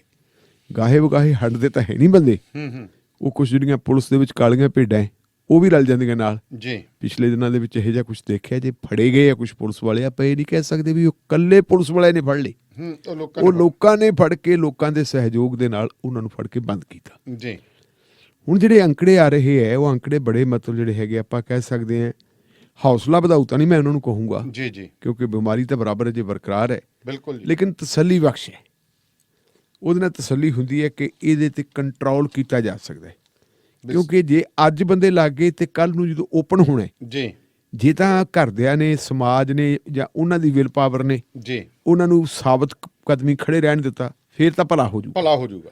ਤੇ ਜੇ ਮਤਲਬ ਬੰਦੇ ਡੋਲ ਗਏ ਫਿਰ ਤਾਂ ਕੀ, ਤੇ ਫਿਰ ਉੱਥੇ ਦੀ ਉੱਥੇ ਹੈ, ਕਿਉਂਕਿ ਆਤਮ ਵਿਸ਼ਵਾਸ ਦੇ ਉੱਤੇ ਬੜਾ ਕੁਝ ਹੁੰਦਾ ਹੈ। ਇਹ ਦਾਨੇਵਾਲੀਆ ਸਾਹਿਬ ਹੈ, ਓਟ ਕੇਂਦਰਾਂ ਦੇ ਵਿੱਚ ਪਿਛਲੇ ਸਮੇਂ 'ਚ ਜਿਹੜੇ ਹੈਗੇ ਬੰਦੇ, ਉਹਨਾਂ ਦੀ ਗਿਣਤੀ ਸੀ 60,000 ਜੀ। ਲੇਕਿਨ ਜਿਹੜੀ ਸਾਰੇ ਜਿਹੜੇ ਇਹਨਾਂ ਦੇ ਹਸਪਤਾਲਾਂ ਦੇ ਵਿੱਚ ਸੀਗੇ, ਹੁਣ ਜਿਹੜੀ ਇਸ ਵੇਲੇ ਦੀ ਸਥਿਤੀ ਹੈਗੀ ਹੈ 60,000 ਨਹੀਂ ਜੀ, ਸੌਰੀ, ਪਿਛਲੀ ਜਿਹੜੀ ਸੀਗੀ ਉਹ ਸੀਗੀ 4,14,000 ਜੀ, ਜਿਹੜੇ ਲੋਕ ਉੱਥੋਂ ਦਵਾਈ ਬੂਟੀ ਲੈਂਦੇ ਸੀ। ਹੁਣ ਇੱਕ ਮਹੀਨੇ ਦੇ ਵਿੱਚ 60,000 ਦਾ ਵਾਧਾ ਹੋ ਗਿਆ। ਅੱਛਾ ਜੀ। ਤੇ ਟੋਟਲ ਹੋ ਗਿਆ ਜੀ 4,74,000, ਮਤਲਬ 4.5 ਲੱਖ ਬੰਦੇ ਹੋ ਗਏ। ਔਰ ਮੇਰਾ ਤਾਂ ਆਪਦਾ ਤਜਰਬਾ, ਮੈਂ ਜਾ ਕੇ ਦੇਖਿਆ ਵੀ ਹੈ ਜੀ, ਕਿ ਸਵੇਰੇ ਦਿਨ ਚੜ੍ਹਦੇ ਤੋਂ ਪਹਿਲਾਂ ਹੀ ਲੈਣਾ ਚ ਲੱਗ ਜਿਹੜੇ ਨਸ਼ਾ ਪੀੜਤ ਆ ਪਿੰਡਾਂ 'ਚੋਂ ਲੋਕ ਆਉਣੇ ਸ਼ੁਰੂ ਹੋ ਜਾਂਦੇ। ਇਹਨਾਂ ਦਾ ਪ੍ਰੋਸੀਜਰ ਇਹ ਹੈ ਕਿ ਜਿਹੜਾ ਬੰਦਾ ਆਉਂਦਾ ਹੈ ਜੀ। ਉਹਨੂੰ ਦੋ ਕਿਸਮ ਦੀ ਮੈਡੀਸਨ ਦਿੰਦੇ। ਹੂੰ ਇੱਕ ਤਾਂ ਗੋਲੀਆਂ ਕੋਈ, ਜੀ। ਉਹ ਗੋਲੀ ਕਹਿੰਦੇ ਵੀ ਤੂੰ ਇਹਨੂੰ ਜੀਭ ਵਿੱਚ ਰੱਖ ਲਾ, ਹੂੰ ਉਹ ਦੇ ਕੇ ਆਪਦੇ ਸਾਹਮਣੇ ਡਾਕਟਰ ਖਿਲਾਉਂਦੇ। ਜੀ। ਦੂਜੀ ਕੁਛ ਬੂੰਦਾਂ, ਇੱਕ ਅੱਧੀ ਬੂੰਦ ਪਾਉਂਦੇ। ਹੂੰ ਉਹ ਫਿਰ 24 ਘੰਟੇ ਲੋੜ ਨਹੀਂ ਰਹਿੰਦੀ ਬੰਦੇ ਦੀ, ਜਿੰਨੀ ਕਿ ਜਿਹੜੀ ਉਹਦੀ ਕਪੈਸਿਟੀ ਆ ਉਹਦੇ ਹਿਸਾਬ 'ਚ ਉਹਨਾਂ ਨੇ ਕਾਰਡ ਬਣਾਏ ਹੋਏ, ਕਾਰਡ ਦੇ ਵਿੱਚ ਲਿਖ ਕੇ ਕਰ ਦਿੰਦੇ। ਜੀ। ਹੁਣ ਇੱਕ ਮਹੀਨੇ 'ਚ 60,000 ਬੰਦੇ ਨੇ ਆ ਕੇ ਆਪਣਾ ਨਾਂ ਦਰਜ ਕਰਵਾਇਆ। ਹੂੰ ਉਹ ਕਿਉਂਕਿ ਇਹ ਜਿਹੜੀਆਂ ਟੈਬਲੇਟਸ ਹੈ ਜਾਂ ਜਿਹੜੀਆਂ ਬੂੰਦਾਂ ਹੈ, ਹੂੰ ਇਹਨਾਂ ਦਾ ਹਿਸਾਬ ਕਿਤਾਬ ਰੱਖਣਾ ਬਹੁਤ ਜ਼ਰੂਰੀ ਹੈ। ਜੀ। ਇਸ ਕਰਕੇ ਉਹਨਾਂ ਨੂੰ ਫਿਰ ਸਾਰੇ ਬੰਦੇ ਦਰਜ ਕਰਨੇ ਪੈਂਦੇ ਹੈ। ਹੂੰ ਉਹ ਜਦੋਂ ਇੰਨਾ ਜ਼ਿਆਦਾ ਉਹਨੂੰ ਉਤਸ਼ਾਹ ਮਿਲਿਆ, ਜੀ। ਉਹਦਾ ਨਤੀਜਾ ਹੋਇਆ ਪੰਜਾਬ ਸਰਕਾਰ ਨੇ ਹੁਣ ਜਿਹੜੇ ਇਹ ਕੇਂਦਰ ਹੈ, ਹੂੰ ਕੇਂਦਰ ਪਹਿਲਾਂ ਸ਼ਾਇਦ 10 ਵਜੇ ਖੁੱਲ੍ਹਦੇ ਸੀ, ਅੱਛਾ ਜੀ। ਹੁਣ ਇਹਨਾਂ ਦਾ ਖੁੱਲ੍ਹਣ ਦਾ ਟਾਈਮ ਵੀ ਸਵੇਰੇ 8 ਵਜੇ ਦਾ ਕਰਤਾ ਅੱਛਾ ਜੀ। ਵੀ ਟਾਈਮ ਵਧਾ ਦਿਓ ਭਾਈ, ਹੂੰ ਤੇ ਮੈਡੀਸਨ ਦਿਓ ਜਿੰਨੀ ਵੀ ਚੱਲਦੀ ਹੈ। ਪਿਛਲੇ ਦਿਨ ਤਾਂ ਰੌਲਾ ਵੀ ਇਹ ਵੀ ਪੈ ਗਿਆ ਸੀ, ਨਹੀਂ ਜੀ ਮੈਡੀਸਨ ਗੁੰਮ ਹੋ ਗਈ। ਹੂੰ ਮੈਂ ਆਪ ਹਸਪਤਾਲ ਦੇ ਵਿੱਚ ਜਾ ਕੇ ਦੇਖਿਆ, ਪੁੱਛਿਆ ਉੱਥੇ, ਜੀ। ਕਿਉਂਕਿ ਬਠਿੰਡਾ ਜਿਹੜਾ ਸੈਂਟਰ ਹੈ ਨਾ ਜੀ, ਇੱਥੇ ਇਹ ਜਿਹੜਾ ਬਠਿੰਡਾ ਹਸਪੀਟਲ ਹੈ, ਹੂੰ ਇੱਥੇ ਵੇਅਰ ਹਾਊਸ ਬਣੇ ਹੋਏ ਹਾਂ ਹੈਗਾ ਬਹੁਤ ਵੱਡਾ ਦਵਾਈਆਂ ਦਾ। ਦਵਾਈਆਂ ਦਾ ਉਹ ਵੇਅਰ ਹਾਊਸ ਜਿਹੜਾ ਹੈਗਾ, ਉਸ ਵੇਅਰ ਹਾਊਸ ਦੇ ਵਿੱਚ ਡੇਲੀ ਟਰੱਕਾਂ ਦੀ ਟਰੱਕ ਮੈਡੀਸਨ ਆਉਂਦੀ ਹੈ। ਹੂੰ ਔਰ ਉਹ ਜਿਹੜੀ ਮੈਡੀਸਨ ਹੈ ਉਹ ਕੱਲੀ ਇਸ ਜ਼ਿਲ੍ਹੇ 'ਚ ਨਹੀਂ, ਉਹ 13-14 ਜ਼ਿਲ੍ਹਿਆਂ 'ਚ ਤਕਸੀਮ ਹੁੰਦੀ ਹੈ। ਅੱਛਾ ਜੀ। ਅਗਾਂਹ ਫਿਰ ਹੋਰ ਥਾਵਾਂ ਦੇ ਉੱਤੇ ਛੋਟੀਆਂ ਗੱਡੀਆਂ ਆ ਜਾਂਦੀਆਂ, ਉਹ ਲੈ ਕੇ ਜਾਂਦੀਆਂ। ਤਾਂ ਉਹਦੇ ਨਾਲ ਬਸ ਆਪਾਂ ਤਾਂ ਦੁਆ ਇਹੀ ਕਰਦੇ ਹਾਂ ਹੂੰ ਕਿ ਜਿਹੜੇ ਬੰਦਿਆਂ ਨੇ ਹੁਣ ਇੱਕ ਵਾਰੀ ਨਾਂ ਲਿਖਾ ਲਿਆ ਆਪਦਾ, ਜੀ ਜੀ। ਤੇ ਉਹ ਕਿਉਂਕਿ ਅਕਸਰ ਕਰਫਿਊ ਕਦੇ ਤਾਂ ਹਟਣਾ ਹੀ ਹੈ। ਹੂੰ ਜਿਹੜੀ ਮੈਡੀਸਨ ਸੀ, ਅੱਜ ਮੈਂ ਤਾਂ ਮੈਨੂੰ ਬਹੁਤਾ ਨੈਟ ਨੂਟ ਖੋਲ੍ਹਣਾ ਨਹੀਂ ਉਹਦਾ, ਜੀ। ਇੱਕ ਅੰਗਰੇਜ਼ੀ ਅਖਬਾਰ ਦਾ ਪੱਤਰਕਾਰ ਸੀ ਮੇਰੇ ਨਾਲ, ਮੈਂ ਉਹਦਾ ਦਵਾਈ ਦਾ ਨਾਂ ਪੁੱਛਿਆ ਹੂੰ ਵੀ ਇਹ ਦਵਾਈ ਕੀ ਹੈ, ਤੇ ਮੈਂ ਉਹਨੂੰ ਕਿਹਾ ਮੈਂ ਖੋਲ ਕੇ ਦੇਖ ਵੀ ਦਵਾਈ ਕਰਦੀ ਕੀ ਹੈ। ਜੀ ਜੀ। ਉਸ ਦਵਾਈ ਦੇ ਵਿੱਚ ਜਿਹੜੀ ਡੈਫੀਨੇਸ਼ਨ ਲਿਖੀ ਹੋਈ ਹੈ, ਡੈਫੀਨੇਸ਼ਨ ਦੇ ਵਿੱਚ ਇਹ ਲਿਖਿਆ ਹੋਇਆ ਹੈ ਹੂੰ ਕਿ ਇਹ ਜਿਹੜੀ ਐਡਿਕਸ਼ਨ ਹੈ, ਹੂੰ ਐਡਿਕਸ਼ਨ ਨੂੰ ਕਰੈਕ ਕਰਦੀ ਹੈ, ਤੋੜਦੀ ਹੈ, ਤੇ ਜਿਹੜੀ ਕਿਸੇ ਨਸ਼ਾ ਪੀੜਤ ਨੂੰ ਤੋੜ ਲੱਗਦੀ ਹੈ, ਹੂੰ ਤੋੜ ਦਾ ਉਹਦੇ ਚ ਇਲਾਜ ਹੈ, ਤੋੜ ਨਹੀਂ ਉਹ ਲੱਗਣ ਦਿੰਦੀ। ਜੀ। ਹੌਲੀ ਹੌਲੀ ਕਰਕੇ ਬੰਦਾ ਫਿਰ ਆਪਣੇ ਆਪ ਹੀ ਛੱਡ ਜਾਂਦਾ, ਕਿਉਂਕਿ ਜਦੋਂ ਜਿਹੜੇ ਸਿੰਪਟਮਸ ਹੈ, ਨਸ਼ੇ ਦੇ ਸਿੰਪਟਮਸ ਹੈ, ਉਹਨਾਂ ਨੂੰ ਦੀ ਵਿਡਰਾਲ ਹੋ ਜਾਂਦੀ ਹੈ। ਜੀ। ਉਹ ਐ ਵੀ ਮਹੀਨਾ 20 ਦਿਨ 2 ਮਹੀਨੇ ਤੱਕ ਲਾ ਕੇ ਜੇ ਤੁਸੀਂ ਦੀ ਇੱਕ ਵਾਰੀ ਵਿਡਰਾਲ ਹੋ ਗਈ, ਤੇ ਫਿਰ ਜ਼ਰੂਰੀ ਬੰਦਾ ਆਪਦੀ ਆਪ ਹੀ ਛੱਡ ਦੂ ਇਹਨੂੰ। ਤਾਂ ਜ਼ਰੂਰੀ ਨਹੀਂ ਵੀ ਦੁਬਾਰਾ ਨਸ਼ੇ ਤੇ ਫੇਰ ਲੱਗੇ, ਪਰ ਉਹਦੇ ਲਈ ਵਿਲ ਪਾਵਰ ਅਤੀ ਜ਼ਰੂਰੀ ਹੈ। ਜੀ ਜੀ ਜੀ। ਤੇ ਢਿੱਲੋਂ ਸਾਹਿਬ, ਪੰਜਾਬ ਦੇ 2 ਜ਼ਿਲ੍ਹੇ ਹਾਲ ਦੀ ਘੜੀ ਗੁਰੂ ਮਹਾਰਾਜ ਦੀ ਕਿਰਪਾ ਨਾਲ ਗ੍ਰੀਨ ਜ਼ੋਨ 'ਚ ਨੇ, ਲਗਾਤਾਰ ਦੂਜੇ ਪਾਸੇ ਗਿਣਤੀ ਵਧ ਰਹੀ ਹੈ। ਨਹੀਂ ਜੀ, ਜ਼ਿਲ੍ਹੇ ਤਾਂ ਸੀਗੇ 3। ਅੱਛਾ ਜੀ। ਅੱਜ ਸਵੇਰ ਤੱਕ 3 ਜ਼ਿਲ੍ਹੇ ਸੀ, ਹੂੰ ਬਠਿੰਡਾ, ਫਾਜ਼ਿਲਕਾ ਜੀ ਤੇ ਤਰਨਤਾਰਨ। ਜੀ। ਪਰ ਇਹ ਬਦਕਿਸਮਤੀ ਹੈ ਵੀ ਅੱਜ ਤਰਨਤਾਰਨ ਦੇ ਵਿੱਚ ਅੱਜ ਦਿਨੇ ਕਹਿੰਦੇ ਵੀ 2-3 ਬੰਦੇ ਪੋਜ਼ਿਟਿਵ ਪਾਏ ਗਏ। ਅੱਛਾ ਜੀ।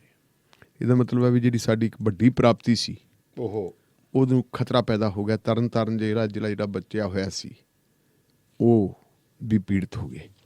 ਪਿਛਲੇ ਦਿਨਾਂ 'ਚ ਆਪਾਂ ਨੂੰ ਕਿਸੇ ਸੱਜਣ ਨੇ ਫੋਨ ਕਰਕੇ ਕਿਹਾ ਸੀ ਉੱਥੋਂ, ਜੀ ਜੀ, ਕਿ ਤੁਸੀਂ ਇਸ ਗੱਲ ਤੇ ਜ਼ਰੂਰ ਕਰੋ ਕਿ ਪੱਟੀ ਜਿਹੜਾ ਸਾਡਾ ਇਹ ਗ੍ਰੀਨ ਜ਼ੋਨ ਹੈ, ਪੱਟੀ ਦੇ ਵਿੱਚ ਜਿਹੜੀ ਹੈ ਉਹ ਜੇਲ੍ਹ ਕਿਉਂ ਬਣਾਈ ਜਾ ਰਹੀ ਹੈ, ਜਿਹੜੀ ਆਪਣੀ ਕੁਆਰੰਟੀਨ ਜੇਲ੍ਹ ਕਿਉਂ ਬਣਾਈ ਜਾਂਦੀ ਹੈ, ਇਹਦੇ ਬਾਰੇ ਸੋਚੋ ਕਿਤੇ ਸਾਨੂੰ ਨਾ ਰਗੜ ਦੇ।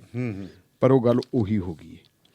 ਜੇ ਆਪਾਂ ਹੁਣ ਦੇਖੀਏ, ਹੁਣ ਤੱਕ ਜਿਹੜੀਆਂ ਇਨਫੋਰਮੇਸ਼ਨ ਹੈਗੀ ਜੀ, ਉਸ ਇਨਫੋਰਮੇਸ਼ਨ ਦੇ ਮੁਤਾਬਕ ਇਹ ਹੈ ਕਿ ਪੰਜਾਬ ਦੇ ਵਿੱਚ 2 ਜ਼ਿਲ੍ਹੇ ਤਾਂ ਬਿਲਕੁਲ ਬਚੇ ਹੋਏ ਜੀ, ਲੇਕਿਨ ਜੇ ਇਹਨੂੰ ਵੀ ਵਿੱਚ ਪਾ ਲਈਏ ਆਪਾਂ, ਤਰਨਤਾਰਨ ਨੂੰ ਵੀ ਜੀ, ਤਾਂ ਫੇਰ ਬਣਦੇ ਆ ਜੀ ਟੋਟਲ 7 ਜ਼ਿਲ੍ਹੇ। 7 ਜ਼ਿਲ੍ਹੇ ਜਿਹੜੇ ਹੈਗੇ ਆ, ਇਹਨਾਂ ਜ਼ਿਲ੍ਹੇ ਨੂੰ ਆਪਾਂ ਕਹਿ ਸਕਦੇ ਹਾਂ ਵੀ ਇਹ ਜ਼ਿਲ੍ਹੇ ਮਤਲਬ ਉਸ ਥਾਂ ਤੇ ਨਹੀਂ ਆਏ ਜੀ, ਜਿਹੜਾ ਰੈੱਡ ਸਿਗਨਲ ਵਾਲੇ ਪਾਸੇ ਨੂੰ। ਜੀ ਜੀ ਜੀ। ਇਹਨਾਂ ਦੇ ਵਿੱਚ ਇਹੀ ਤਰਨਤਾਰਨ ਆ ਗਿਆ ਜੀ, ਬਰਨਾਲਾ, ਗੁਰਦਾਸਪੁਰ, ਰੋਪੜ, ਕਪੂਰਥਲਾ, ਮੋਗਾ ਤੇ ਫਤਿਹਗੜ੍ਹ ਸਾਹਿਬ। ਇਹ ਜ਼ਿਲ੍ਹੇ ਉਹ ਹੈ ਜਿੱਥੇ ਕੇਸ ਜਿਹੜੇ ਹੈਗੇ ਕਾਫੀ ਘੱਟ ਹੈ।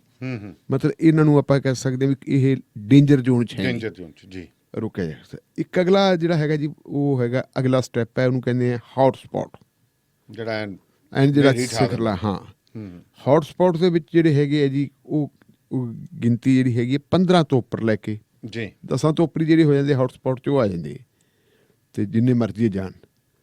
ਸਾਡੇ ਕੋਲੇ ਜਿਹੜੀ ਇਨਫੋਰਮੇਸ਼ਨ ਆਈ ਹੈ ਜੀ, ਜਲੰਧਰ, ਪਟਿਆਲਾ ਜੀ, ਮੋਹਾਲੀ, ਪਠਾਨਕੋਟ ਤੇ ਲੁਧਿਆਣਾ, ਇਹ ਬਣਦੇ ਆ ਜੀ 5 ਜ਼ਿਲ੍ਹੇ ਜੀ, ਇਹਦੇ ਵਿੱਚੋਂ ਮਤਲਬ ਜਿਹੜੀ ਹੈਗੀ ਹੈ ਇਹ ਹੌਟਸਪੌਟ 'ਚ ਆਉਂਦੇ ਆ ਅਤੇ ਇੱਥੇ ਜਿਹੜੀ ਗਿਣਤੀ ਹੈ ਜੀ ਘੱਟ ਤੋਂ ਘੱਟ 15 ਹੈ ਜੀ। ਅਤੇ ਵੱਧ ਤੋਂ ਵੱਧ 78। ਅੱਛਾ ਜੀ। 78 ਦੇ ਵਿੱਚ ਨੰਬਰ ਪਹਿਲੇ ਤੇ ਹੂੰ ਉਹ ਹੈ ਜੀ ਜਲੰਧਰ। ਜੀ ਅਤੇ ਜਲੰਧਰ ਦਾ ਕਾਰਨ ਇਹ ਹੈ, ਵੈਸੇ ਤਾਂ ਪਟਿਆਲਾ ਵੀ ਸੀ ਜੀ ਜੀ ਪਰ ਜਲੰਧਰ ਪਟਿਆਲੇ ਨੂੰ ਛੱਡ ਗਿਆ।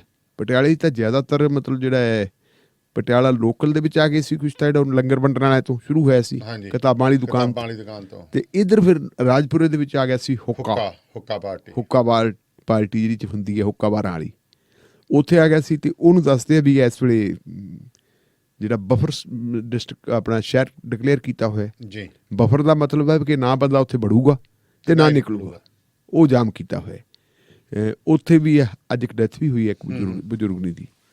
ਲੇਕਿਨ ਜਲੰਧਰ ਦੀ ਹਾਲਤ ਜਿਹੜੀ ਹੈਗੀ ਹੈ ਉਹ ਨੰਬਰ 1 ਕੇਸ ਕਰਕੇ ਚਲਾ ਗਿਆ ਵੀ ਉੱਥੇ ਦੇਖੋ ਗੱਲ ਕਿੰਨੀ ਬਦਕਿਸਮਤੀ ਰਹੀ ਹੈ ਜੀ। ਆਮ ਤੌਰ ਤੇ ਇਹ ਸਮਝਦੇ ਕਿ ਮੀਡੀਆ ਲੋਕਾਂ ਨੂੰ ਸੁਚੇਤ ਕਰਦਾ ਹੈ, ਹੂੰ ਪਰ ਜਲੰਧਰ ਦੇ ਵਿੱਚ ਇੱਕ ਮੀਡੀਆ ਘਰਾਣਾ ਹੈ। ਜੀ। ਉਸ ਮੀਡੀਆ ਘਰਾਣੇ ਨੇ ਆਪਣਾ ਜਿਹੜਾ ਲੋਕਾਂ ਨੂੰ ਦੱਸੀ ਇਹਨੇ ਵੀ ਸਾਨੂੰ ਸੈਨੀਟਾਈਜ਼ਰ ਵੀ ਚਾਹੀਦੇ ਹੈ, ਸਾਨੂੰ ਆ ਚਾਹੀਦੇ ਆ ਥੋੜੇ ਮਾਸਕ ਵੀ ਚਾਹੀਦੇ ਹੈ। ਆਪ ਕਿਸੇ ਦਿੱਤਾ ਕੁਝ ਨਹੀਂ, ਆਪ ਮਤਲਬ ਜਿਹੜਾ ਚਾਹੀਦਾ ਸੀ ਕਿ ਘੱਟੋ ਘੱਟ ਜਦੋਂ ਬੰਦੇ ਤੁਹਾਡੇ ਦਫ਼ਤਰ 'ਚ ਆਉਂਦੇ ਹੈ ਉਹਨਾਂ ਦੇ ਹੱਥ ਵੀ ਸਾਫ਼ ਚਾਹੀਦੇ ਹੈ, ਇੱਕ ਦੂਜੇ ਨਾਲ ਲੱਗਣ ਨਾ। ਵੈਸੇ ਤਾਂ ਜਿੰਨਾ ਵੱਡੇ ਅਦਾਰੇ ਆ ਜਿਹੜੇ ਤੱਕ ਛੋਟੇ ਅਖਬਾਰ ਆ ਉਹਨਾਂ ਨੂੰ ਤਾਂ ਬੜੀ ਮੁਸ਼ਕਿਲ ਹੈਗੀ ਇਸ ਵੇਲੇ ਚਲਾਉਣਾ ਮੁਸ਼ਕਿਲ ਹੋਇਆ ਪਿਆ। ਬਿਲਕੁਲ ਬਿਲਕੁਲ। ਪਰ ਇਹ ਅਖਬਾਰ ਸਮੂਹ ਜੀ ਦੀ ਆਪਾਂ ਗੱਲ ਕਰਦੇ ਤਾਂ ਬਹੁਤ ਅਮੀਰ ਘਰਾਣਾ ਨਹੀਂ, ਆਪਣਾ ਇਹਨਾਂ ਦਾ ਬਿਜ਼ਨਸ ਬੜਾ ਹੈ। ਉੱਥੇ ਚਾਹੀਦਾ ਤਾਂ ਇਹ ਸੀਗਾ ਕਿ ਘੱਟੋ ਘੱਟ ਇਹ ਸਿਲਸਿਲਾ ਕਰਨ ਦੇ ਕਿ ਜਿਹੜੇ ਬੰਦੇ ਆਉਂਦੇ ਆ ਆਪਣੇ ਕੱਪੜੇ ਬਾਹਰ ਲਾ ਦੇਣ ਜਾਂ ਉਹਨਾਂ ਦੇ ਉੱਤੇ ਜਿਹੜੀਆਂ ਕਿੱਟਾਂ ਵਗੈਰਾ ਜਾਂ ਉਹਨਾਂ ਤੇ ਸਪਰੇਅ ਵਗੈਰਾ ਉਹ ਹੁੰਦੀ ਤਾਂ ਕਿ ਹੋਰ ਨਾ ਕਿਸੇ ਨੂੰ ਲੱਗਦੀ। ਹੁਣ ਉਹ ਕੱਲਾ ਜਿਹੜਾ ਡੈਸਕ ਹੈ ਅਖਬਾਰ ਦਾ ਜੀ, ਅਖਬਾਰ ਦੇ ਡੈਸਕ ਦੇ ਵਿੱਚੋਂ ਹੀ ਬਹੁਤ ਸਾਰੇ ਬੰਦਿਆਂ ਨੂੰ ਜਿਹੜੀ ਹੈਗੀ ਹੈ ਇੱਕ ਦੂਜੇ ਤੋਂ ਕਰੋਨਾ ਚੁੰਬੜ ਗਿਆ ਔਰ ਉਹਦਾ ਕਰਕੇ ਨੰਬਰ 1 ਤੇ ਉਹ ਚਲਾ ਗਿਆ ਜੀ। ਬੜੀ ਸਥਿਤੀ ਢਿੱਲੋਂ ਸਾਹਿਬ ਲੋਕਾਂ ਨੂੰ ਰਾਹ ਦਿਖਾਉਂਦੇ ਆਪ ਹੀ ਕਈ ਵਾਰੀ ਫਿਰ ਬਿਲਕੁਲ। ਤੇ ਲੁਧਿਆਣਾ ਦੇ ਵਿੱਚ ਢਿੱਲੋਂ ਸਾਹਿਬ ਜਿਵੇਂ ਮੈਂ ਪੜ੍ਹ ਰਿਹਾ ਸੀਗਾ ਸੁਖਬੀਰ ਸਿੰਘ ਬਾਦਲ ਹੋਰੀ ਕਹਿੰਦੇ ਕਿ ਇੱਕ ਫਗਵਾੜੇ ਦੀ ਕੰਪਨੀ ਹੈ ਕਿੱਟਾਂ ਬਣਾ ਰਹੀ ਹੈ ਤੇ ਹੁਣ ਕਹਿੰਦੇ ਲੁਧਿਆਣੇ ਦੀਆਂ 12 ਕੰਪਨੀਆਂ ਵੀ ਜਿਹੜੀ ਪੀਪੀ ਕਿੱਟਾਂ ਦੇ ਮਾਸਕ ਜਿਹੜੇ ਆ N95 ਮਾਸਕ ਬਣਾਉਣ ਲੱਗ ਪਈਆਂ। ਦੇਖੋ ਗੱਲ ਹੈ ਵੀ ਫਗਵਾੜੇ ਵਾਲੀ ਤਾਂ ਅਜੇ ਤੱਕ ਮੇਰਾ ਖਿਆਲ ਮੈਂ ਤਾਂ ਕਿਸੇ ਅਖਬਾਰ 'ਚ ਪੜ੍ਹੀ ਨਹੀਂ ਸ਼ਾਇਦ ਉਹ ਜਾਂ ਤਾਂ ਉਹ ਬਿਆਨ ਦਿੱਤਾ ਸੁਖਬੀਰ ਸਿੰਘ ਬਾਦਲ, ਹਾਂ ਉਹਨਾਂ ਦੇ ਕੋਈ ਧਿਆਨ 'ਚ ਆ ਗਈ ਹੋਣੀ ਜੀ ਜੀ, ਜਾਂ ਕਈ ਵਾਰੀ ਇਹ ਵੀ ਉਹਦੇ ਨਾਲ ਸਿੱਧੀ ਫਿਰ ਗੱਲ ਕੀਤੀ ਹੋਣੀ ਹੈ WHO ਨੇ ਜੀ, WHO ਨੂੰ ਵੀ ਚਾਹੀਦੀ ਹੋਣੀ ਹਾਂਜੀ। ਇਹ ਜਿਹੜਾ ਲੁਧਿਆਣੇ ਦੇ ਵਿੱਚ ਜਿਹੜੀਆਂ ਕੰਪਨੀਆਂ ਇਹ ਕੰਪਨੀਆਂ ਉਹ ਹੈ ਜਿਹੜੀਆਂ ਵੱਖ-ਵੱਖ ਤਰ੍ਹਾਂ ਦੇ ਕੰਮ ਕਰਦੀਆਂ ਜੀ। ਲੇਕਿਨ ਜਦੋਂ ਦਾ ਕਰਫਿਊ ਲੱਗਿਆ ਹੋਇਆ ਜਾਂ ਦੇਸ਼ ਦੇ ਵਿੱਚ ਲਾਕਡਾਊਨ ਲੱਗਿਆ ਹੋਇਆ ਉਦੋਂ ਤੋਂ ਲੈ ਕੇ ਇਹਨਾਂ ਦਾ ਕਾਰੋਬਾਰ ਕਾਫੀ ਹੱਦ ਤੱਕ ਪ੍ਰਭਾਵਿਤ ਹੋਇਆ ਜੀ। ਔਰ ਤੁਸੀਂ ਦੇਖਿਆ ਹੋਣਾ ਸਾਡੇ ਦੇਸ਼ ਦੇ ਵਿੱਚ ਸਾਡੇ ਸੂਬੇ ਦੇ ਵਿੱਚੋਂ ਜੇ ਕਿਤੇ ਪ੍ਰਵਾਸੀ ਮਜ਼ਦੂਰਾਂ ਦੇ ਪਲਾਇਨ ਦੀ ਗੱਲ ਹੁੰਦੀ ਹੈ ਤਾਂ ਉਹ ਆਪਣੇ ਵਰਗੇ ਸ਼ਹਿਰਾਂ ਦੀ ਨਹੀਂ ਹੁੰਦੀ ਜੀ, ਉਹ ਜ਼ਿਆਦਾਤਰ ਲੁਧਿਆਣੇ ਦੀ ਹੁੰਦੀ ਹੈ। ਲੁਧਿਆਣੇ ਦੀ ਇਸ ਕਰਕੇ ਕਿਉਂਕਿ ਲੁਧਿਆਣੇ ਦੇ ਵਿੱਚ ਜਿਹੜੀਆਂ ਫੈਕਟਰੀਆਂ ਦੇ ਵਿੱਚ ਪ੍ਰਵਾਸੀ ਮਜ਼ਦੂਰ ਕਾਫੀ ਕੰਮ ਕਰਦੇ ਜੀ, ਉਹਨਾਂ ਦਾ ਕੰਮ ਖੜਾ ਸੀ। ਪੰਜਾਬ ਸਰਕਾਰ ਨੇ ਵੀ ਉਹਨਾਂ ਨੂੰ ਇਹੀ ਸੁਜੈਸਟ ਕੀਤਾ ਸੀਗਾ ਕਿ ਤੁਹਾਡੇ ਕੋਲੇ ਸਾਰਾ ਇਨਫਰਾਸਟ੍ਰਕਚਰ ਹੈਗਾ, ਘੱਟੋ ਘੱਟ ਜਿਹੜੀਆਂ PPE ਪਬਲਿਕ ਜਿਹੜੀਆਂ ਪਰਸਨਲ ਪ੍ਰੋਟੈਕਸ਼ਨ ਕਿਟਸ ਇਕਵਿਪਮੈਂਟਸ ਹੈ ਕਿੱਟਾਂ ਉਹ ਤੇ ਜਿਹੜੇ ਮਾਸਕ ਹੈ ਖਾਸ ਕਰਕੇ ਜਿਹੜੇ N95 ਜੀ ਜਿਹੜੇ ਬਹੁਤ ਜ਼ਰੂਰੀ ਹੈ ਖਾਸ ਕਰਕੇ ਡਾਕਟਰ ਵਗੈਰਾ ਰੱਖਦੇ ਹੈ ਉਹ ਬਣਾਉਣੇ ਸ਼ੁਰੂ ਕਰਤੇ। ਤਾਂ ਮੇਰੇ ਖਿਆਲ ਪੰਜਾਬ ਦੇ ਵਿੱਚ ਪਹਿਲਾਂ ਕੋਈ ਵੀ ਅਦਾਰਾ ਨਹੀਂ ਸੀਗਾ। ਹਾਂਜੀ, ਹੁਣ ਇੱਕਦਮ ਹੈ ਜੀ ਕਹਿੰਦੇ ਕਾਫੀ ਸਾਰੇ ਲੋਕਾਂ ਨੇ ਅਪਲਾਈ ਕੀਤਾ। ਅਪਲਾਈ ਕਰਨ ਤੋਂ ਬਾਅਦ ਸਾਰਿਆਂ ਨੂੰ ਤਾਂ ਨਹੀਂ ਅਜੇ ਤੱਕ ਇਜਾਜ਼ਤ ਮਿਲ ਗਈ ਤੇ ਕੁਛ ਇੱਕ ਨੂੰ ਇਜਾਜ਼ਤ ਮਿਲ ਗਈ ਸੀ ਜੀ। ਉਹਨਾਂ ਨੇ ਜੀ ਇਹ ਕੰਮ ਕਰਨਾ ਸ਼ੁਰੂ ਕਰ ਦਿੱਤਾ ਹੈ ਤੇ ਰਿਜ਼ਲਟ ਇਹਦੇ ਕਾਫੀ ਚੰਗੇ ਆ ਰਹੇ ਜੀ। ਉਹੀ ਉਹਨਾਂ ਨੂੰ ਆਪਣੇ ਜਿਹੜਾ ਹੈਗਾ ਸਟਾਫ ਨੂੰ ਥੋੜਾ ਟ੍ਰੇਨ ਕਰਨਾ ਪਿਆ, ਆਪ ਉਹਦੇ ਵਾਸਤੇ ਪਹਿਲਾਂ ਟ੍ਰੇਨਿੰਗ ਵਗੈਰਾ ਹਾਸਲ ਕਰਵਾਈ ਜੀ ਤੇ ਫਿਰ ਹੈ ਜਿਨ੍ਹਾਂ ਕੰਪਨੀਆਂ ਨੇ ਜੀ ਹੁਣ ਇਹ ਬਣਾਉਣੇ ਸ਼ੁਰੂ ਕੀਤੇ ਹੋਏ ਹੈ ਉਹਦੇ ਵਿੱਚ ਹੈ ਜੀ ਹੁਣ ਤੱਕ ਜਿਹੜੀਆਂ 216 ਕਰੋੜ ਰੁਪਏ ਦੀ ਕੀਮਤ ਤੇ 9 ਲੱਖ ਕਿੱਟਾਂ ਦਾ ਆਰਡਰ ਮਿਲ ਚੁੱਕੇ ਜੀ।